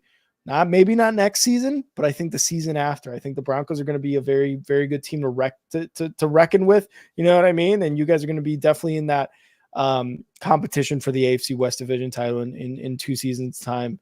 But with Sean Payton there, man, you bring that sort of stability with a head coach who knows what the fuck he's doing. Super Bowl winning head coach. Yeah, he's older. There might be some people who don't like the way he coaches, but he's also going, hey, check out my Super Bowl ring, dude. What do you got? Right? Yeah. Randy Gregory's gone. I fucking got Russell Wilson gone. I'm talking hundreds of millions of dollars out the fucking door because they don't fit my system, and I have a system that works. Now let me prove it to you, and let's use this Walmart money to get the Broncos back on top. So the season didn't end like you wanted to, and it sucked because of how spectacular it looked there in the middle of the season with how many games you were winning. And it sucks that we couldn't see the Broncos in the playoffs. But I think in the long run, the Broncos are going to be fine, and you're going to be very happy in a couple seasons, if not by the end of the next season. I hope so, man. I really hope you're right. So bad, man. I really hope I you're right. really hope that everything you said comes true. The Philadelphia Eagles have a serious problem. They are 1-5 in their last 6 games. Mm-hmm. Rarely does a team go from being 10-1 to going 1-5 to finish the season, and they're still going into the playoffs and they're playing the Bucs. But this was not a game that boosted any confidence at all. In fact, they did the exact opposite. Mm-hmm. And Sirianni ended up pulling Hurts out of the game because it was over. Didn't he have embarrassing? Yeah. Yeah, it's like, okay, we'll just go into the playoffs. And there's only been the last team to go into the playoffs 1-5 and win a playoff game. God, I just looked it up today. Did you have it? It's gone. It'll come back to me in a second. But what do you think about the Eagles and the Giants next year? Oh God. The Eagles going to the playoffs 1-5, like Kyle said. God, man, it's just, you've never seen a team reach such highs of highs as going to the Super Bowl last year and go into this season with those same sort of expectations and end the regular season on such low of lows. You've got Eagles fans talking about get rid of Sirianni. It's over. No more of this bullshit. He is super dependent on his coordinators, and while that may be true to a certain extent, I think we got to chill. Sirianni, yes, has made some very bad coaching decisions, and again, ever since what happened against the Chiefs, it's been rough. It's been rough. You know, how do you fucking hear me now, Chiefs fans? That all that shit that happened, but the Eagles as a whole unit, man, have looked rough. The offense was really carrying the Eagles team to continue to be in games. Whereas the defense, that once like really, really vaunted defense, yes, they have good players. Something was happening with that secondary that you could not fix. Bradbury was like the worst cornerback, probably this latter third of the season. That secondary was just completely penetrable. Like even if it was a rookie wide receiver against Bradbury, you'd throw him out there and you'd fucking throw right at him 5-6 times in a row, which is exactly what happened in one of the games. I forget which one it was. Maybe it was against the Bills or something like that.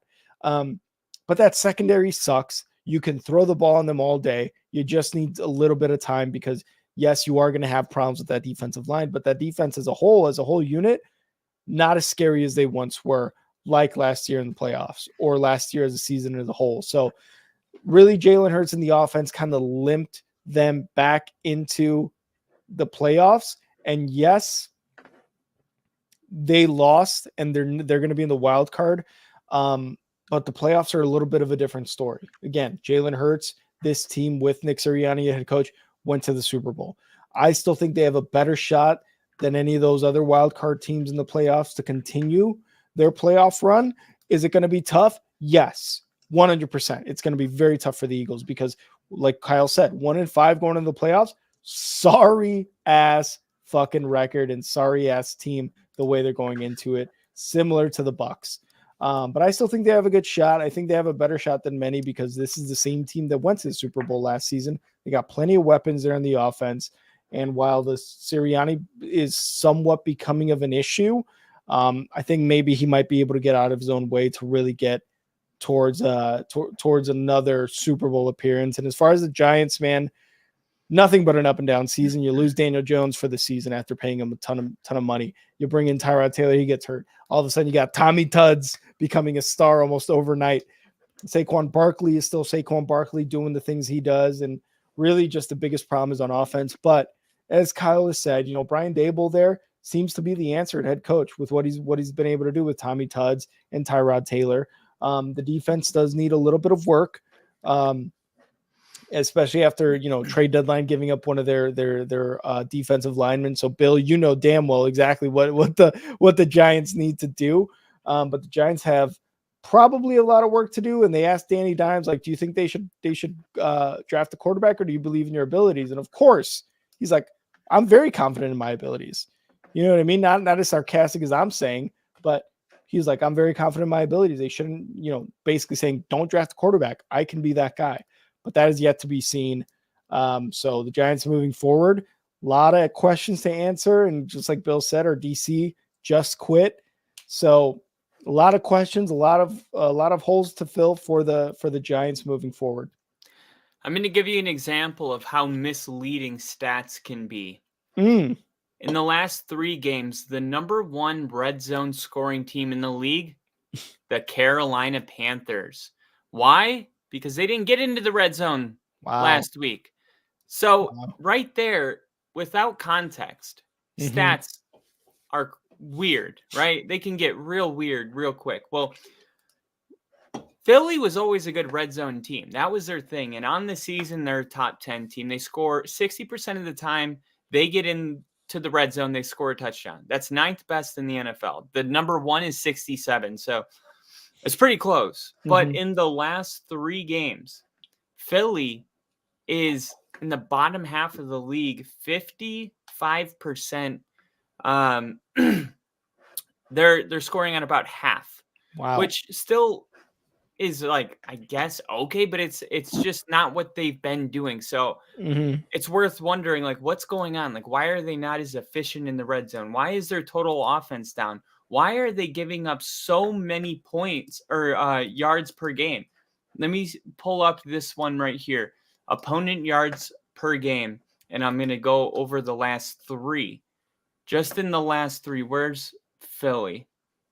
Philadelphia is ranked 30, 29, 20, 27, 25th. Wow. 25th. So they're giving up, in the last 3 games, 385 yards per game. Woo! 385 yards per game. And that's going to be a problem coming into the playoffs. And looking at the team that they're going to be playing, they're giving up even more yards per game. Jesus. So maybe it's a good opportunity for the Eagles to get right. Yeah. And get their offense rolling and get that, turn those red zone drives into touchdowns and feel good about yourself and probably going on to play the Cowboys the next week. This is going to be a really important game, and they definitely have, this game needs to be kind of a confidence boosting game. Like if they barely get by, it's like, okay, everyone's going to be on Dallas. But if they blow the doors off Tampa on the road, it's like, okay, the Eagles are ready to play football. And we've seen that with star teams all the time where they're mediocre and then all of a sudden they get in playoff form. Playoff LeBron, he's a totally different guy. Playoff Lenny, playoff Danny Dimes, Daniel Jones. There's a lot. But yeah, man, I still believe in Philly, and it's not because of Sirianni. It's because of Hurts. It's because of Kelsey. It's because of AJ Brown. Way too much talent. They are struggling without their coaches, but I expect the players to step up. The Los Angeles Rams beat the 49ers. That game meant nothing because both these teams weren't really playing their starters in this game. The Rams couldn't have moved up or down in the seeding, and the 49ers clinched number 1. So we pretty much have a meaningless game here, but the Rams still won it by a point. But yeah, this game meant absolutely nothing. So I don't know what to talk about unless we're going to talk about the Rams and the 49ers as it pertains to them in the playoffs. As far as this game, I don't really have anything. No, the only cool thing to come out of this game was former first round picks Carson Wentz versus Sam Darnold. This is exciting, and of course you brought it up, Puka Nacua getting the rookie record for receptions and yards. So big ups to Puka Nacua, big ups to Carson Wentz and Sam Darnold, bringing us back to 2018, 2017, and being like, what the fuck just happened? So really cool moment between that and again with Puka Nacua moving forward. Both of these guys are in the playoffs. 49ers have the bye week, and the Rams are a wild card. The Rams didn't look great. They did not look great, and we've talked about it plenty of times before. Kyron Williams came back, and Stafford was playing amazing, and now they've leapt themselves into this playoff season where it really didn't seem like they were going anywhere for a couple of years after they won the Super Bowl, right? You said fuck them picks. You got rid of a ton of people, Jalen Ramsey, Von Miller, like all those people departed, right? But you still kept a lot of the core. And for the Rams, it worked out. The 49ers, number 1 seed, like I said, they're going to get the bye week. They're going to have a week of well-deserved rest. And Brock Purdy and all these guys on the offense and defense moving forward are going to be a force to reckon with in this playoffs. Yeah, dude, for sure. And the other game, we're going to go into the other NFC East teams after we did the Eagles. We're going to talk about the Cowboys, and it always just makes sense to talk about them both at the close together because it's always been like Cowboys or Eagles, and it's flip-flop during the season. Right now it's definitely Cowboys. It's been a odd year for the Cowboys, but it ends with them getting an NFC East title, and Dallas is going to get to host at least 2 playoff games provided that Dallas advances. So if they do advance, they'll play 2 home playoff games where they play their best football. And that also means that if San Francisco loses in the divisional round, then the Cowboys host the NFC Championship game, which I think will be important. Yeah. For the Cowboys. But yeah, the Commanders, I think that they're going to have the second pick in the draft, so they're going to have their shot at either Caleb Williams or Drake May. I expect that to happen, absolutely. And it might be the right guy that can come in and turn this franchise around. I mean, we talked about the power with the Texans of a franchise quarterback and a good coach. My prediction for the Commanders is that going into next year, they have Jim Harbaugh as the head coach and Drake May as the quarterback. Woo, shit. Jim Harbaugh's not going to draft his own JJ McCarthy from Michigan. No, no way. Yeah, even he knows better. like no offense, JJ. Oh no, I'm not going to. No. Well, no. There was like this thing where he was on the sideline in the national championship talking to like a therapist or something, and I saw like another picture right next to it, and it was like a quarterback smoking a cig at halftime. And it was like a joke about how we've evolved over the years, but I'm not making fun of mental health. I think that's awesome. But it was just a funny meme. It's something to laugh at. It's something to laugh at. Yeah, it's something to laugh at. Jim Harbaugh going to the Commanders, that would be huge. I mean, you've got Josh Harris there, the new owner, willing to shell out money for sure to put the Commanders back in a spot where they are a feared team in the NFC, where they are a top team in the NFC. And you're right. They're in a position to get another quarterback. Sam Howell, like, as much as he airs it, Josh Harris and whoever the GM and whoever the new coaches are going to be, maybe they're not going to go. Maybe they're not going to want to risk it with Sam Howell and get somewhat of a generational talent with Drake Mays or Caleb Williams or even Penix or Jaden Daniels, whoever it is that they decide to go with. Me personally, like, you still got Sam Howell there and he's airing it out. He just needs more time on the offensive line. Yes, we talked about Jacoby Brissett looking good with that same offensive line when they've, brought him in midway through games.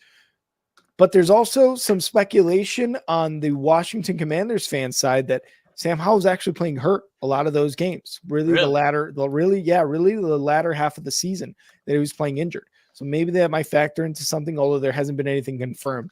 But that's still something Baker. What's that? To me, he's Baker. Like, he's Baker Mayfield. Yeah, he probably could be something like that, right? Like, you could probably bring an organization together, like, with behind his arm and with his play and really just kind of with his attitude about it too. But the Washington Commanders, like you said, they bring in Jim Harbaugh, they got to bring in somebody. They're getting rid of Ron Rivera and that entire coaching staff, Bieniemy included. Even though Bieniemy has done a pretty solid job there with the offense. They got plenty of weapons there too. I think that would be a very desirable landing spot for a head coach. The only thing, really the biggest thing they got to worry about is defense and offensive line. They gave up all their defensive guys in the trade deadline. They gave them all away. Well, not gave them all away, but they traded them all away. So now you've got to make this draft really count if you're Josh Harris and the GM and the coaching staff. So you got to really make that count. But moving forward, we'll see. I don't think the Commanders are going to be good for a couple more years. And it's probably going to be towards the end of Scary Terry's contract extension as well. So they might not even be good with him still there. So, but for the Cowboys, they clinched the NFC East. They are the better team in that NFC East division. And the NFC East continues to be one of those back and forth divisions, not having a consecutive division winner since I believe it's like 2003 or something like that, since the Eagles did it for 2 years in a row. So the NFC East has not had a consecutive division winner for 2 years since 2003. And, like you said, you mentioned all the playoff stuff. They have the opportunity to knock out or for the 49ers to be knocked out, and they can continue to host playoff games up until the Super Bowl. So let's just hope they don't choke again. Yeah. Do you think they do choke in the playoffs? With the Cowboys, man, it's always up there, and it sucks because that's the kind of the stink they have to live with as an organization, right? Like, the Bears can't beat the Packers. That's the stink I got to live with. The Cowboys choking in the playoffs, it's fucking automatic. It almost seems like, right? And Super Bowl aspirations, yeah, no, try wild card exit. Let's do that, right? So it's something that they got to live with. Is there always the higher chance possibility? Yeah, I think so. It's just CeeDee Lamb, Dak Prescott, the way they've been playing out of their minds this season, it looks like a much, much better, improved a Cowboys team, and a team that will not choke in the playoffs. So can they? I think so, again, because of the way they've always done it.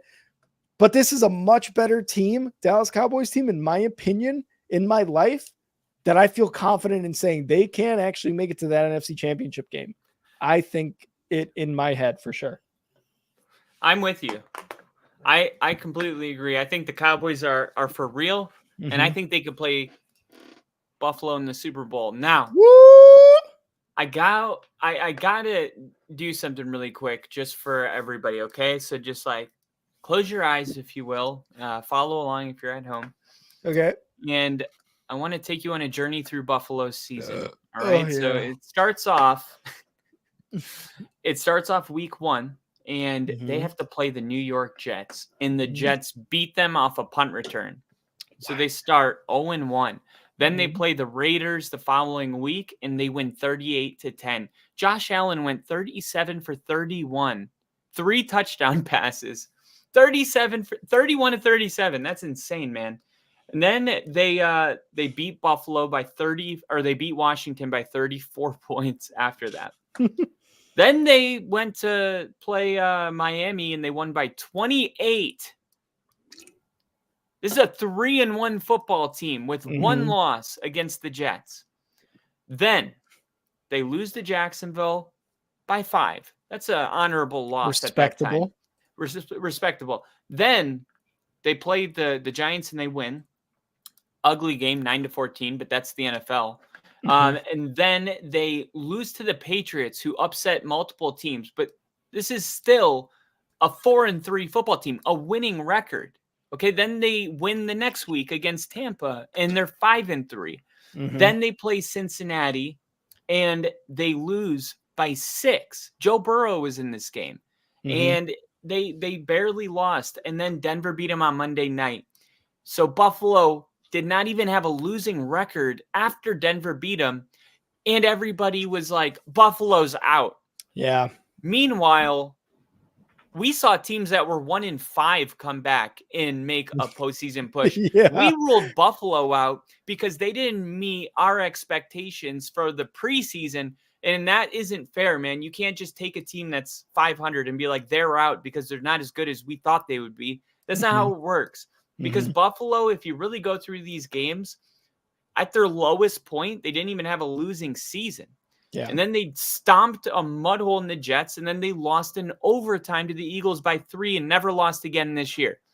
I say all that to say Buffalo, as much as people want to say like they had this resurgence, and yeah, they did need to fire Ken Dorsey, it looks like. Yeah. Buffalo's kind of always just been there. And I feel like we got too crazy when Buffalo lost to Denver. Like, their season's over. Why would we say that about a team that's not even below 500? And there's a ton of football left to be played, because people thought, oh, we have no hope moving forward because they lost to Denver. It's like, do you remember them playing close to Cincinnati or beating all of those other really good teams? Like, yeah, I think Buffalo has been just highly kind of disrespected this season, and people have kind of been so eager to just pounce on them when they had a loss to Denver. Denver beat the Chiefs. Are we going to pounce on them? The Chiefs look bad. I feel like we've been way more hard on Buffalo, and Buffalo's the number 2 seed in the NFL because it's not a snapshot of one part. It's all 18 games, and at the very end of it, when you calculate it all up, Buffalo's the second best team in the AFC, and we spent over 80% of the season talking shit about them. So I think this is a really good team to look at and be like, let's not overreact week 10 when there's a 5-5 team. The Packers had a 3-7 record. I mean, think that it's a long season in Buffalo. They got hot at the right time, and that is why I think that they could make a serious push, because the number 1 seed, the Ravens, Buffalo to me looks like the only play them and potentially win. And this game right here, the Dolphins needed a win, but so did Buffalo, or they would have, well, no, they would have still been in the playoffs, but Buffalo would have had to go to Kansas City instead of playing at home against Houston. So I think for the Bills, man, this was a must-win game for 2 teams, and Buffalo did what we thought they would, and that's prove that they're better than the Dolphins right now.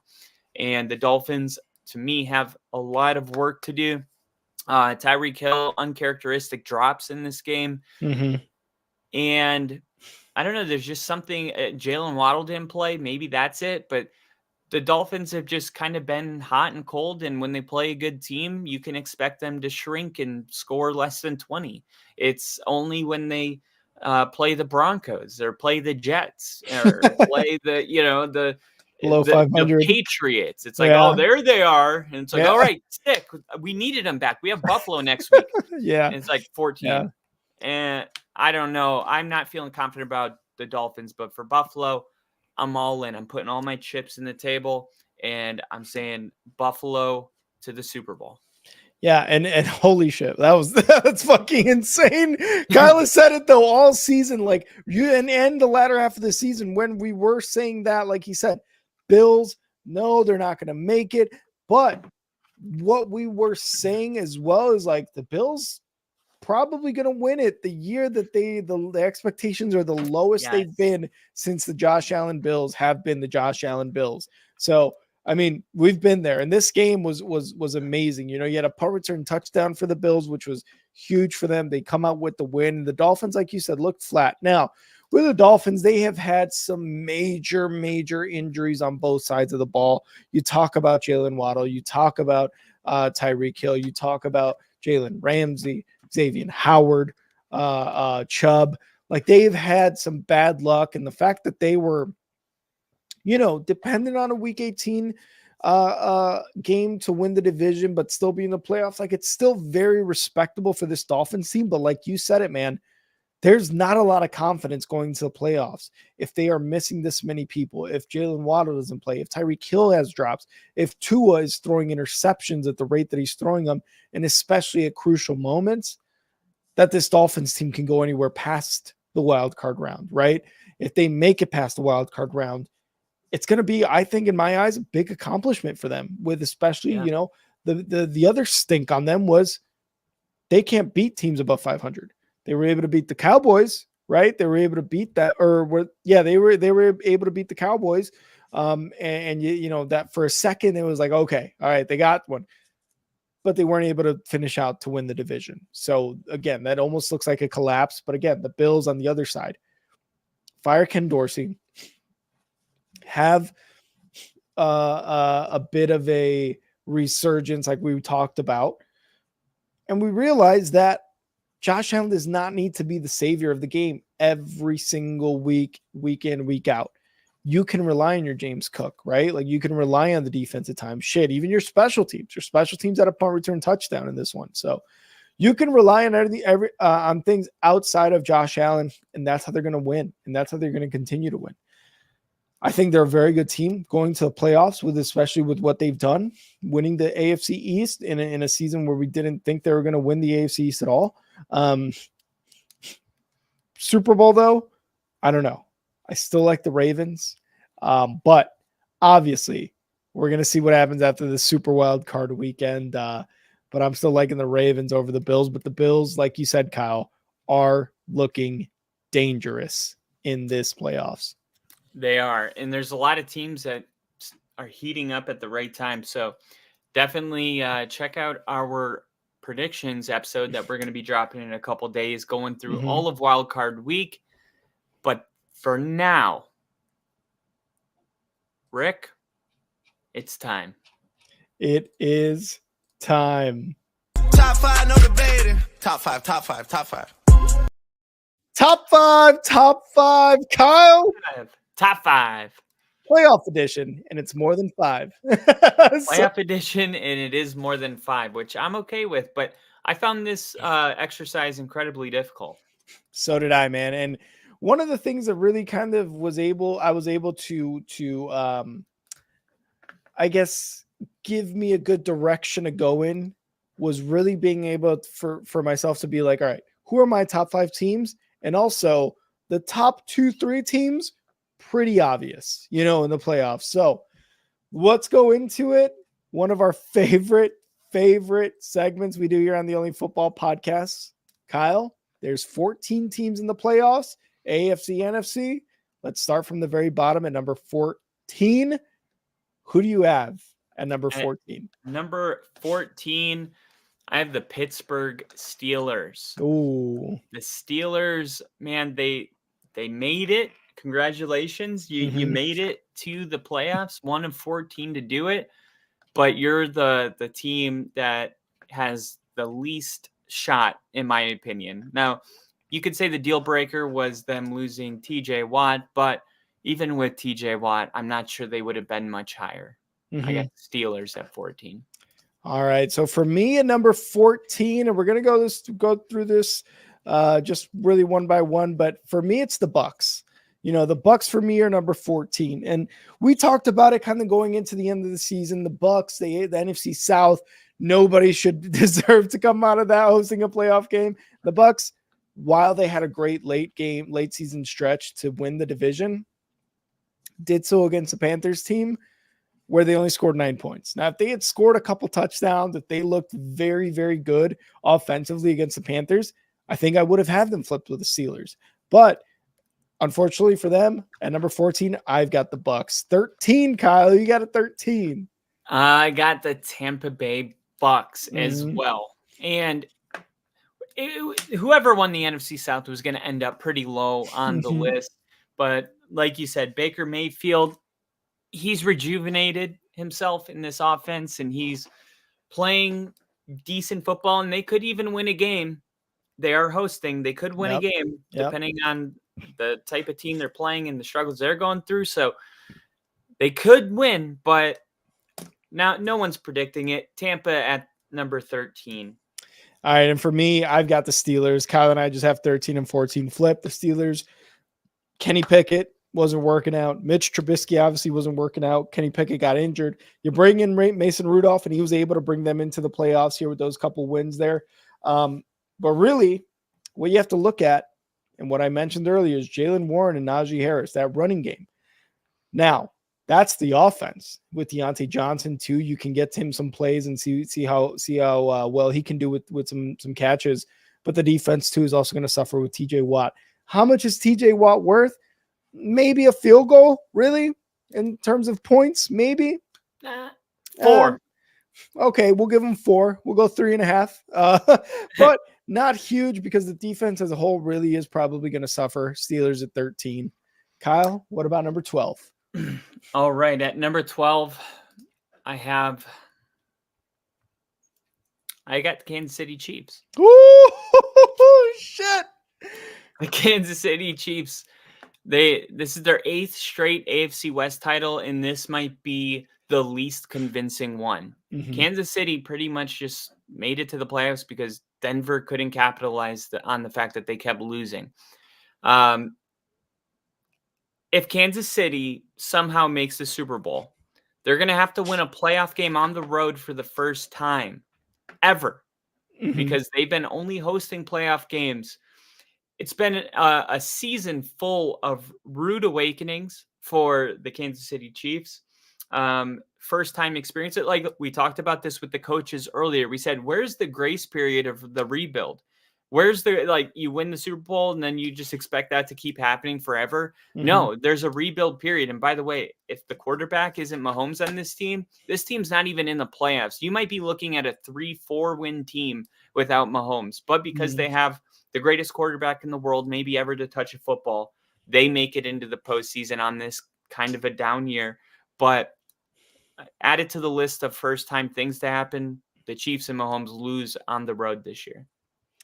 All right. And number 12, Kyle, our division hate is showing. I've actually got the Packers at 12. I got them at number 12 in terms of our power rankings here for playoffs. Look, they've done really well these last couple of weeks, and their defense has obviously been a lot better. But that was with LaFleur taking over defensive play calling, if not a majority of it. So can they continue to play like this into the playoffs? I think LaFleur, as a coach, has a very good shot at getting this team into the wild card, very ready and prepared. I just think they are going to struggle, and I don't think they're going to make it past the wild card round. I'm being totally honest. Packers at 12. All right, at number 11, I have the Philadelphia Eagles. Oh. This team, we just got done talking about them. They end the season 1-5 after starting 10-1.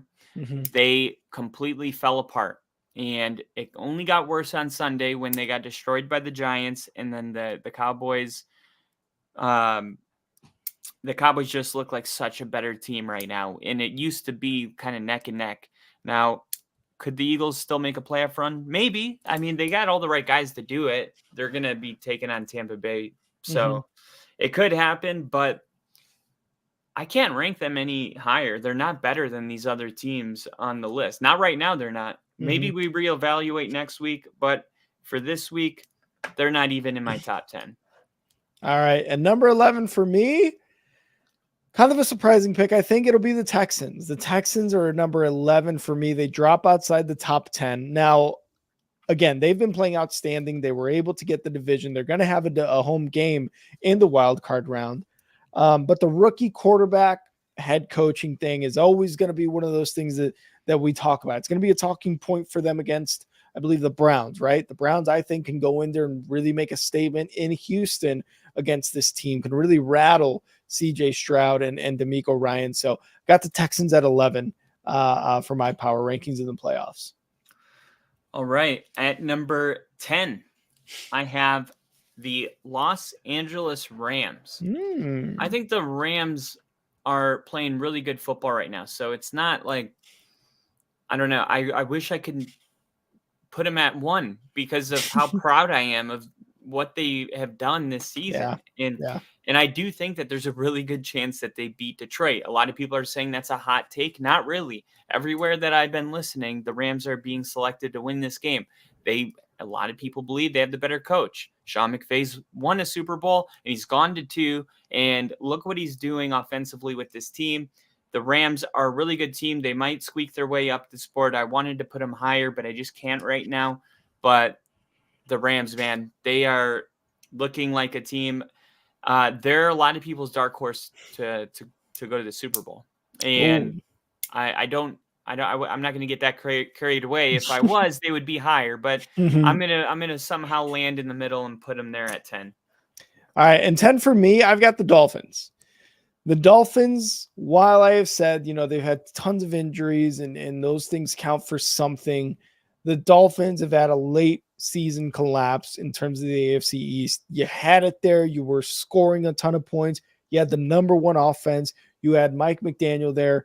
You got Tyreek, Jalen Waddle. You got Tua. You got all these guys there and still unable to win the AFC East outright. It took week 18 to really determine that.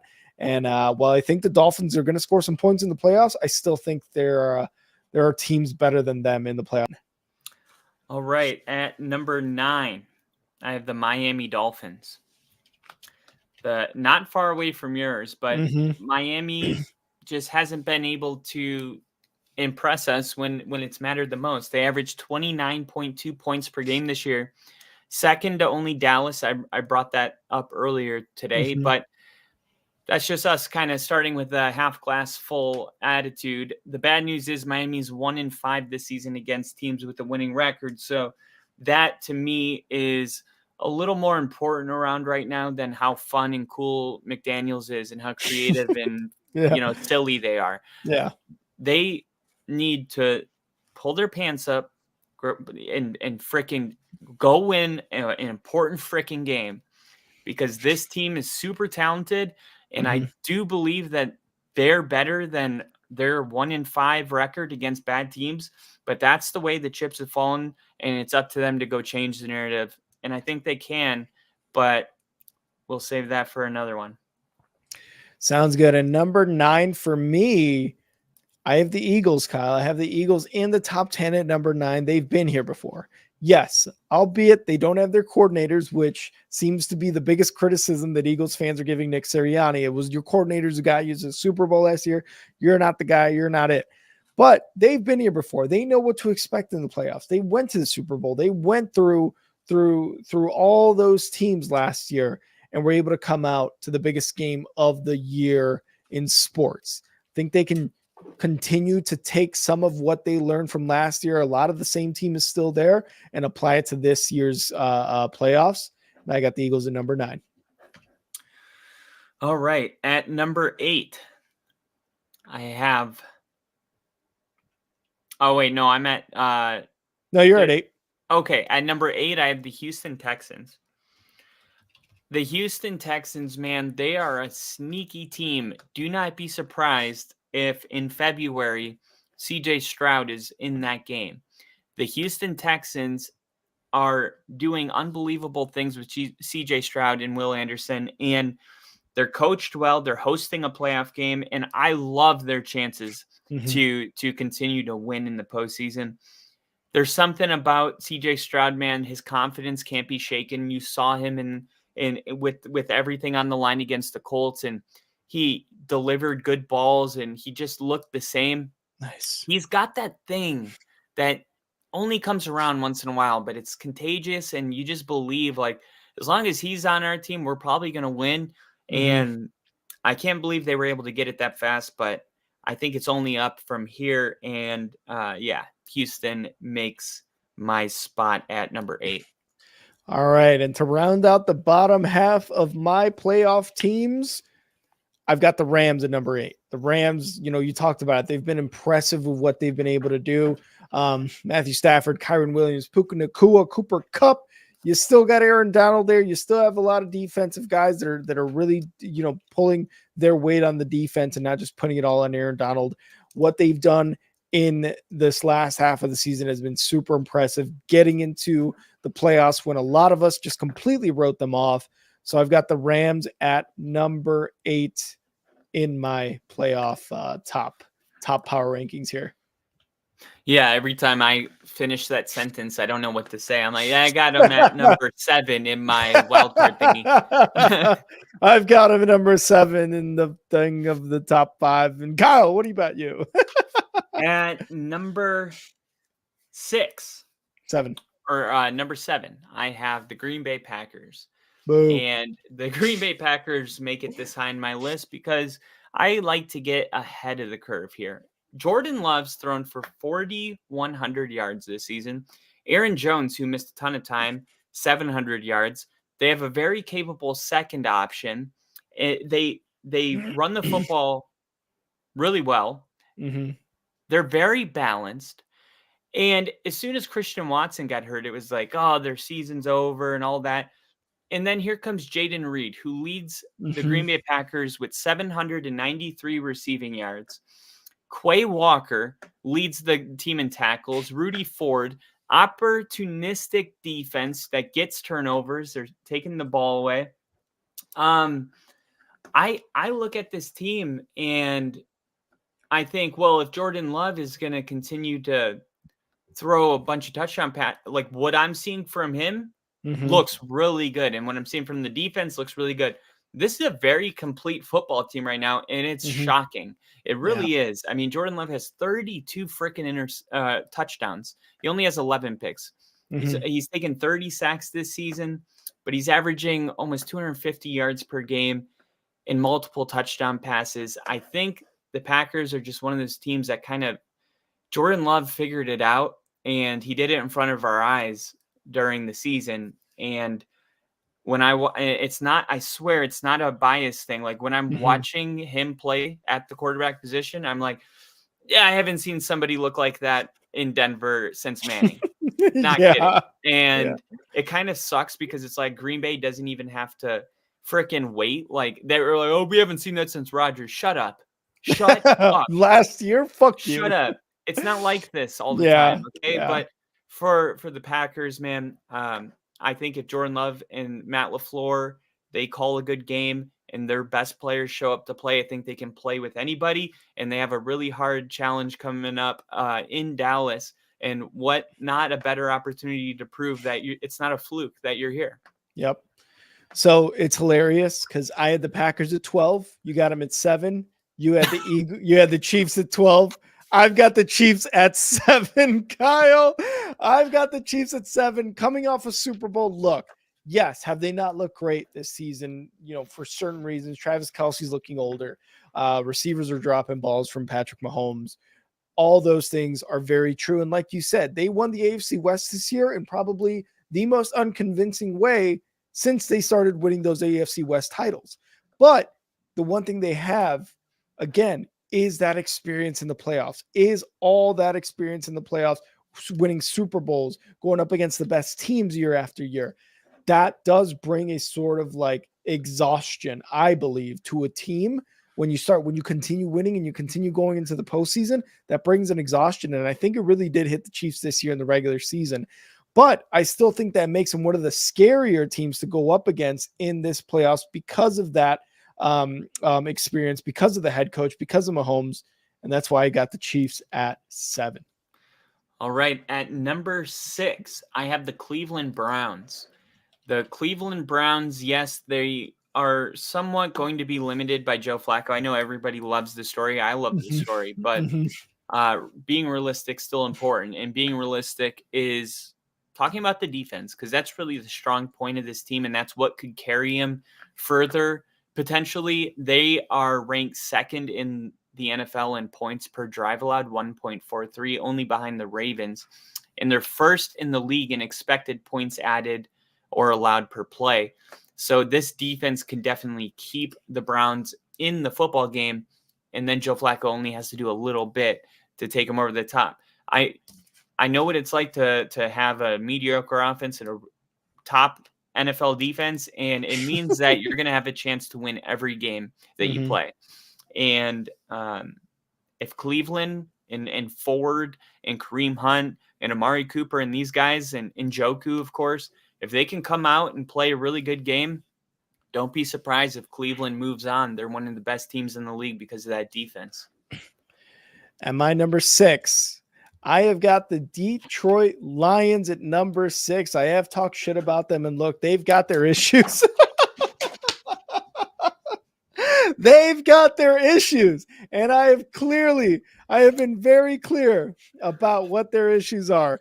Jared Goff's inability to move past picks, bad play in general, right? Boo. Doesn't do anything. There it is.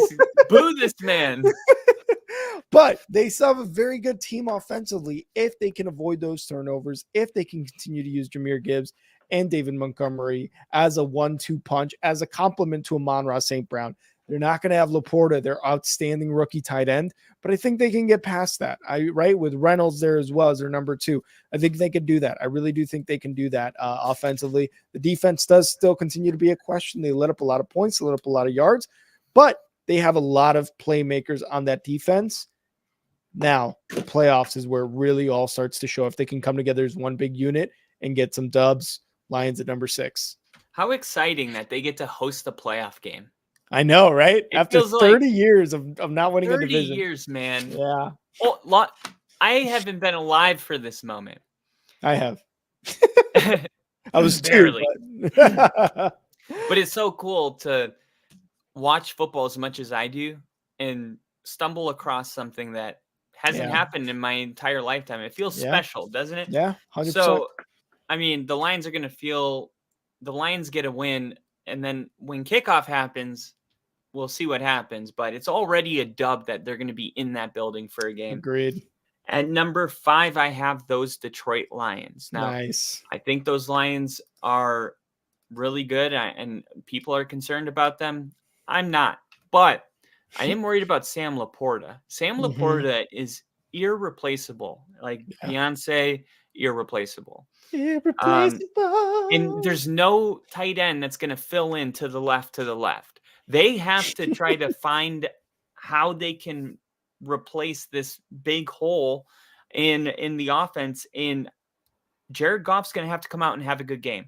But we talked about Pro Bowl snubs. They do have Amon-Ra St. Brown.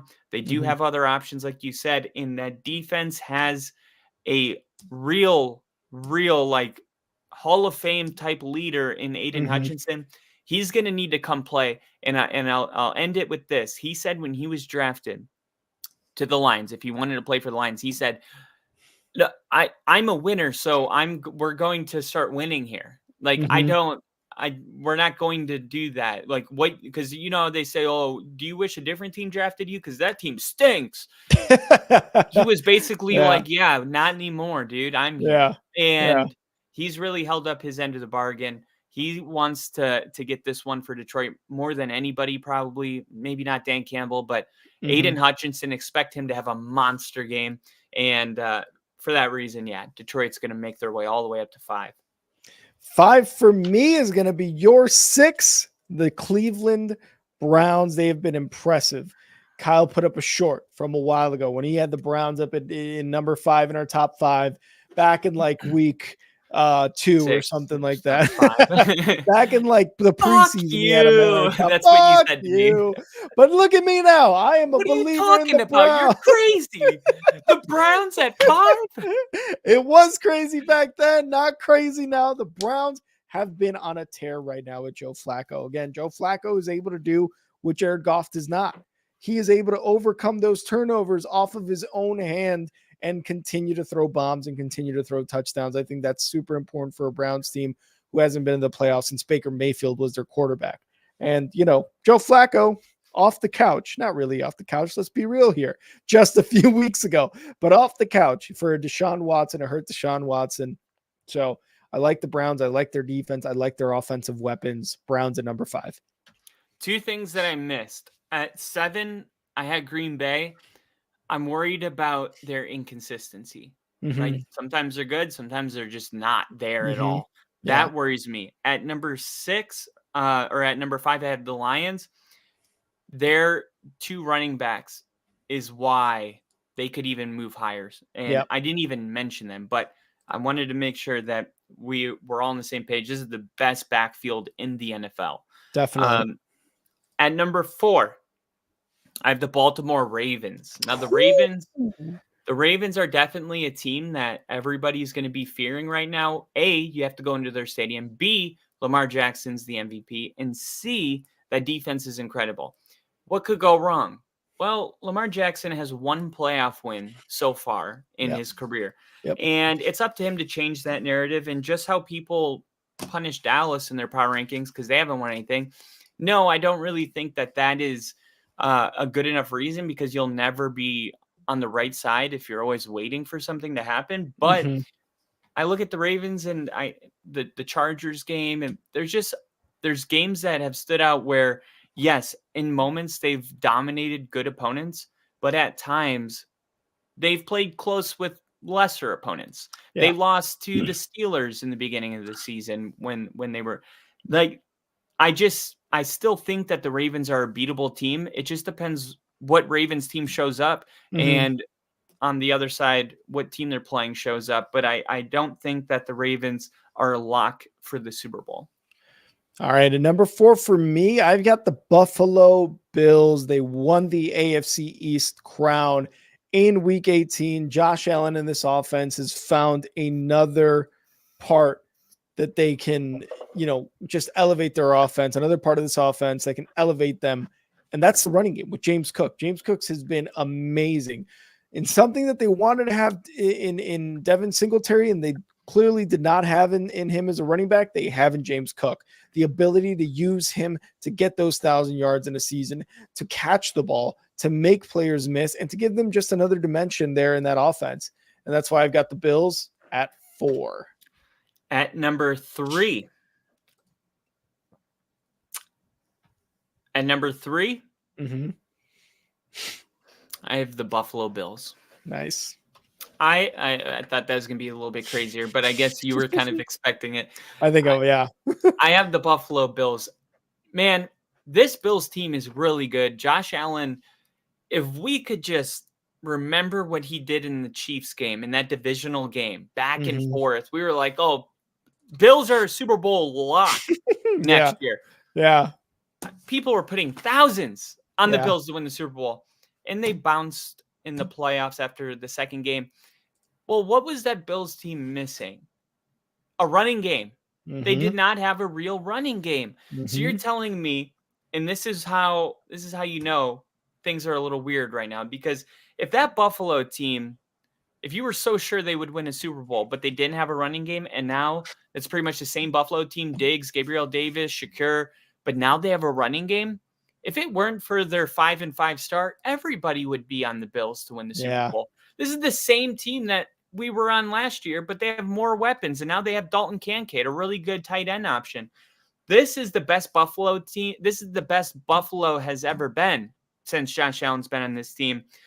It just happens to be they started 5-5, had to fire an OC, and it's a little bit messy of a season, but that doesn't really matter. As far as I'm concerned, Buffalo's the lock in the AFC to go to the Super Bowl because of all of those things I just mentioned. I expect Josh Allen to play probably Lamar Jackson in the AFC Championship game, and I expect Josh Allen to have the better game.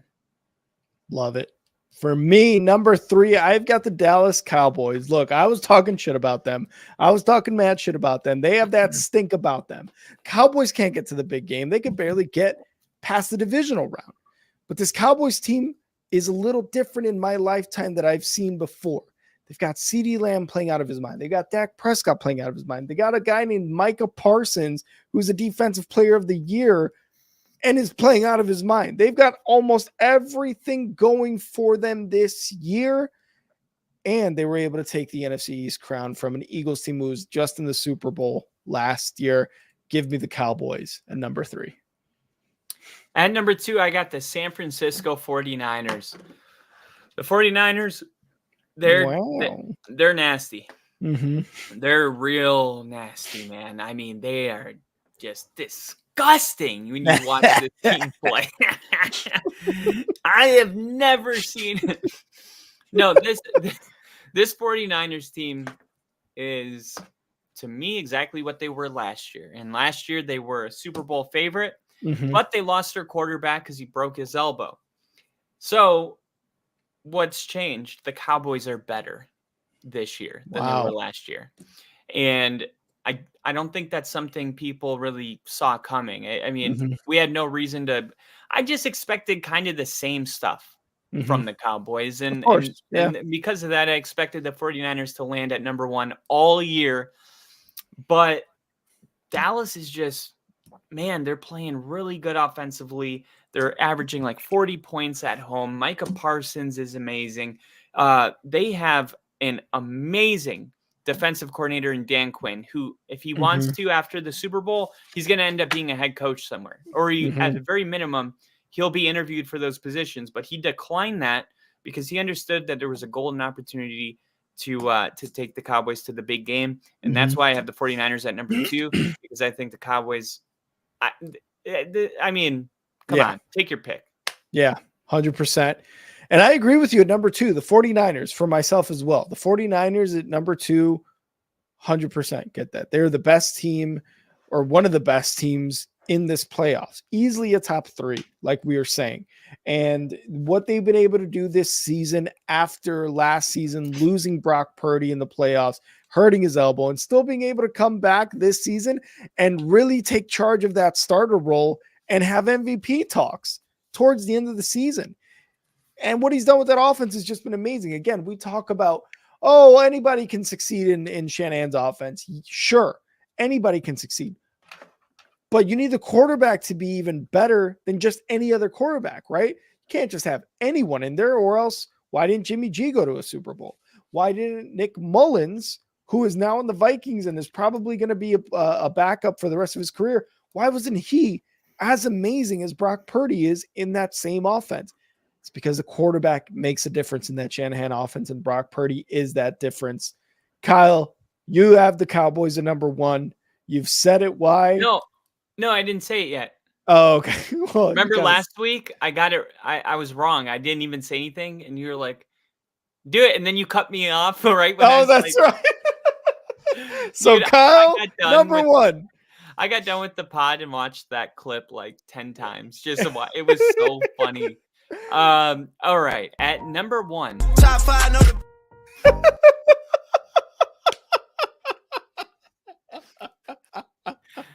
Still didn't see it coming. I still didn't see it coming. That's on me. Your fault. Number 1, Rick, I got the Dallas Cowboys coming in at number 1 on my power rankings. Mike McCarthy has been doing just such a great job. I just mentioned all of the reasons I have the Cowboys at number 1. Dak Prescott, yeah. If you're, what about Dak Prescott? Yeah, I'm concerned. Of course. I don't know if he's gonna turn into a different guy. I have the same concerns you guys do. I'm just not going to ever hold anybody. I'm not going to hold anything that hasn't happened against anybody. You know what I mean? It's a valid concern, but the fact that I have that concern and they're at number 1 really is just a testament to how much I really do believe in the Cowboys. I love it. And for me, cool. It's the Baltimore Ravens, Kyle. It's the Baltimore Ravens. It's the Baltimore Ravens at number 1. They have killed good teams. And yes, earlier and mid-season, they were playing down to their competition, like you said. But there is something different going on with Lamar Jackson and that Baltimore team. They gave him some weapons in Isaiah Likely. Mark Andrews was hurt at some point in the middle of the season, and we talked about it. Mark Andrews not being there. Shit, this offense sometimes looks a little weird, sometimes doesn't look in sync. Like there's something wrong. What was Lamar Jackson and Harbaugh able to do? Let's get Gus Edwards involved. Let's get Hill involved. Isaiah Likely is going to be one of our better guys. Fucking Bateman over here is a good receiver. Holy shit, is that OBJ catching 45-yard passes, making circus catches like he was? Yes, that is him. That is this Ravens offense, and this defense is just as good. And this Ravens team is going to be a fucking titan to get through, man, in this AFC playoffs. So I think the Ravens, for me, number 1 in the playoff rankings as of right now. So the Cowboys need to fire McCarthy and hire Mike Vrabel to be their coach next year, because as you mentioned, yeah, the Baltimore Ravens, they're a titan to get through. Top 5, no debating. Top 5. Top 5. That was our top 5. Plus 9. Yeah, because Vrabel was a titan. Vrabel's tight. Okay. All right, Kyle, get the fuck out of here, right? Kyle, I got it. What were you gonna say? Top 5, no debate. It's so violent too. Like, it's so violent. It's sexual and violent. Sexual and violent. Oh my! All right, God. Kyle, it's time. It's time for the chives. The chives. All right. First off, I just wanted to say to everybody that's been contributing to the show, engaging, Bill has got us rated by Grassi personally. We hit 500 subscribers on our last stream, and man, it's still sinking in what we've been able to do. I say we do is show up. Really, everyone else is.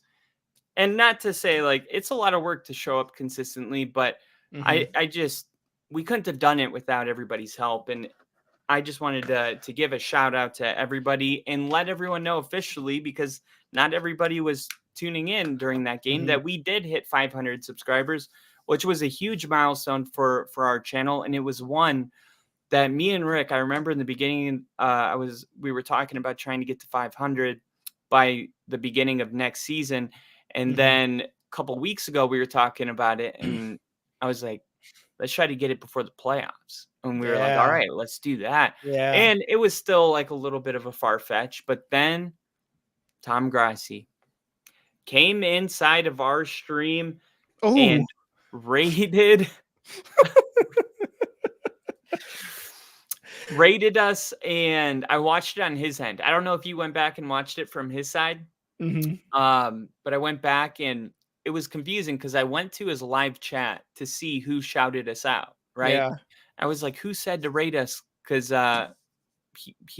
somebody said that somebody told him to rate us. Right. Yeah. So I went back and watched his stream, and he goes, the only football podcast, he shouted out our actual name. He's like, the only football podcast. And he's like, oh, they need how much to get to 500? Oh, we're going to get him there.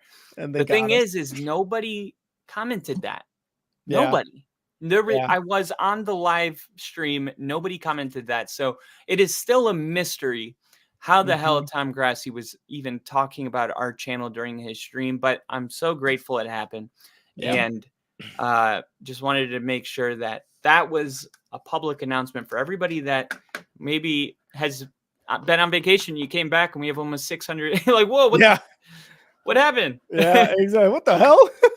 So yeah, dude, it's been awesome doing this show with you, and I'm so excited for the playoffs, and I'm even more excited. It's funny, like you kind of turn that chat, like football's over, it's sad, but then it's like, ooh, this is an exciting offseason for Broncos and Bears and a lot of people. So I don't know, I'm kind of embracing the offseason and looking forward to getting even the community even stronger going into season 3.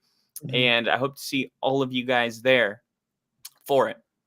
Love it, Colin. I could not agree more. And shout out Bill's giving props to Lily because Lily super chatted Tom Grassi. So shout out to Lily. Shout out to everybody, like Kyle said, not just Lily, not just Bill, but to everybody. Crafty, who's been very, very consistent here. Ginger, who's been one of the OGs.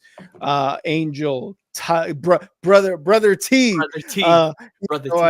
$50 in such he took advantage of me emotionally. Let's just say that, okay, for that Dude, Packers. I was Bears thinking right away when that was happening. I was like, that's a bad thing. Yeah, it Like, was. don't It do that. was.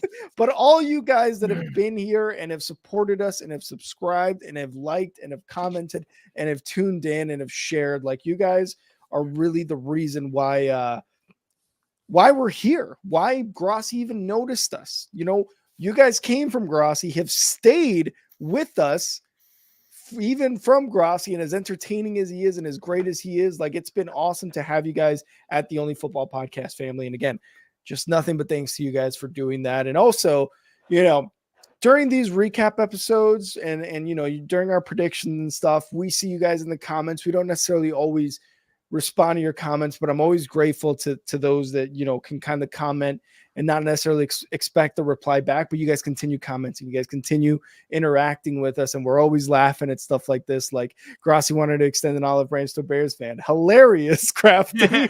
Hilarious. But yeah, you know, we always appreciate that, you know, the way you guys are with us. And you know, this is just, we reached that milestone of 500 plus subscribers. We're going into the playoff this weekend, and it's just always great to be surrounded and by you guys and to have your comments here on the side and always making us laugh, always just being very, very supportive and entertaining with us. It's always such a good time. And like Kyle said, not only are we excited for the playoffs and that we've gotten to 500 subscribers, but the offseason, not only with the Bears and Broncos, but with all the other teams and how much content we're going to be able to bring you guys. And then season 3 of the Only Football Podcast starting on Thursday Night Football of the 2024 season.